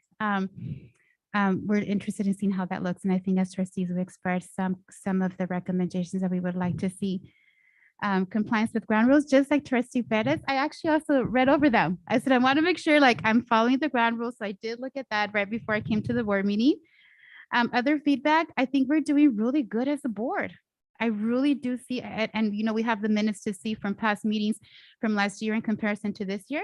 So I think for creditors, I welcome them if they have questions and say, you know what, we were learning, but go ahead and see 2022 board meetings and see the work that we've done. And so like anything else, it's a relationship. We're new, but I think we've been able to come together. And what a beautiful example that we have a diverse board that comes with different perspectives.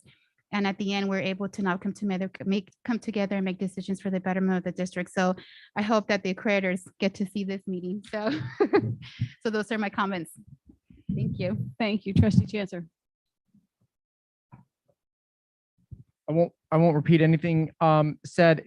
I would get a little detailed into why I believe this meeting was perhaps a bit smoother than some of the other meetings. And that was an investment by staff, Chancellor, to meet with us on one-on-one and to kind of go over some of the questions that we may have and to work with us on that. So that's really appreciated from me. And rather than going through a culture of surprises, that I felt that wasn't the case. So I thank you for that. So I thought it was a focused meeting, and the only thing that I put, and I even felt weird about putting it under improved, is sort of that dance of not losing track of some of the asks that we've received. And I know I mentioned it earlier, but the mental health needs and some of the other things that we're constantly discussing to make sure that they stay current. And when I say stay current, hopefully we'll see them in our budget. So that's it for me. And special delivery, there's my form. Thank you. Did you do an answer? Sure. Like we stayed on task pretty well. We had pretty good communication. And the only comment I really want to make is I feel like we all have different goals, but it seems like we're all walking the same path. Thank you. Trustee Chancellor, one of the things that I had on my list was the committee charges. And so, they were on the item. And so I didn't know if you wanted to make that a discussion item again. So I had it on my list from the last meeting. And so I didn't know if you wanted to go further and actually have it as a discussion item for potential action, or what I wrote down that you wanted to discuss the committee charges. And so we kind of went by the item and we didn't. So do you want to go back to that? Yeah. Okay. No, I didn't mean now. Trust me, I did not mean now. Okay. So yeah, I know, right? No, we're still good. No, I just wanted to thank you for the early receipt of the meatier items. It does give us a little bit longer to read them. So I really appreciate that. I'm glad we got through, even though I tried to skip it, 1301, a difficult item. So, I do miss hearing under the interaction with staff. I miss hearing from the colleges. I see you sitting there. If we were a single college district and we got $50,000 all to ourselves, I'm not bitter about that at all. But then we would be hearing about the colleges. So I do want to at least try and work with the chancellor to figure out how we, can bridge that gap, because I think we all miss it. And I appreciated the healthy debate. All of us seem to kind of have our what was on our mind and got to the point, and I appreciate the compliance with the ground rules. I too read them, again this time, and just kind of, so maybe it's just a good habit to be in. We should make that a usual practice. Yeah, it's like just to take a spin through those before we come to the board meeting. So with that, we have an adjournment unless anybody else has anything else. Anyone? Okay. We have adjournment in the memory of Kelly Wildman, Ventura College Professor of Criminal Justice, and Keith Hilmer of Moorpark College Professor of Mathematics. And yes.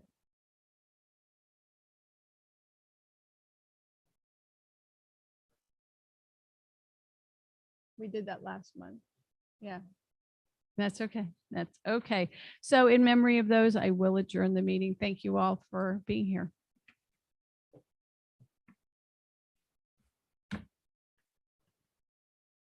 Yeah. Yeah. I know.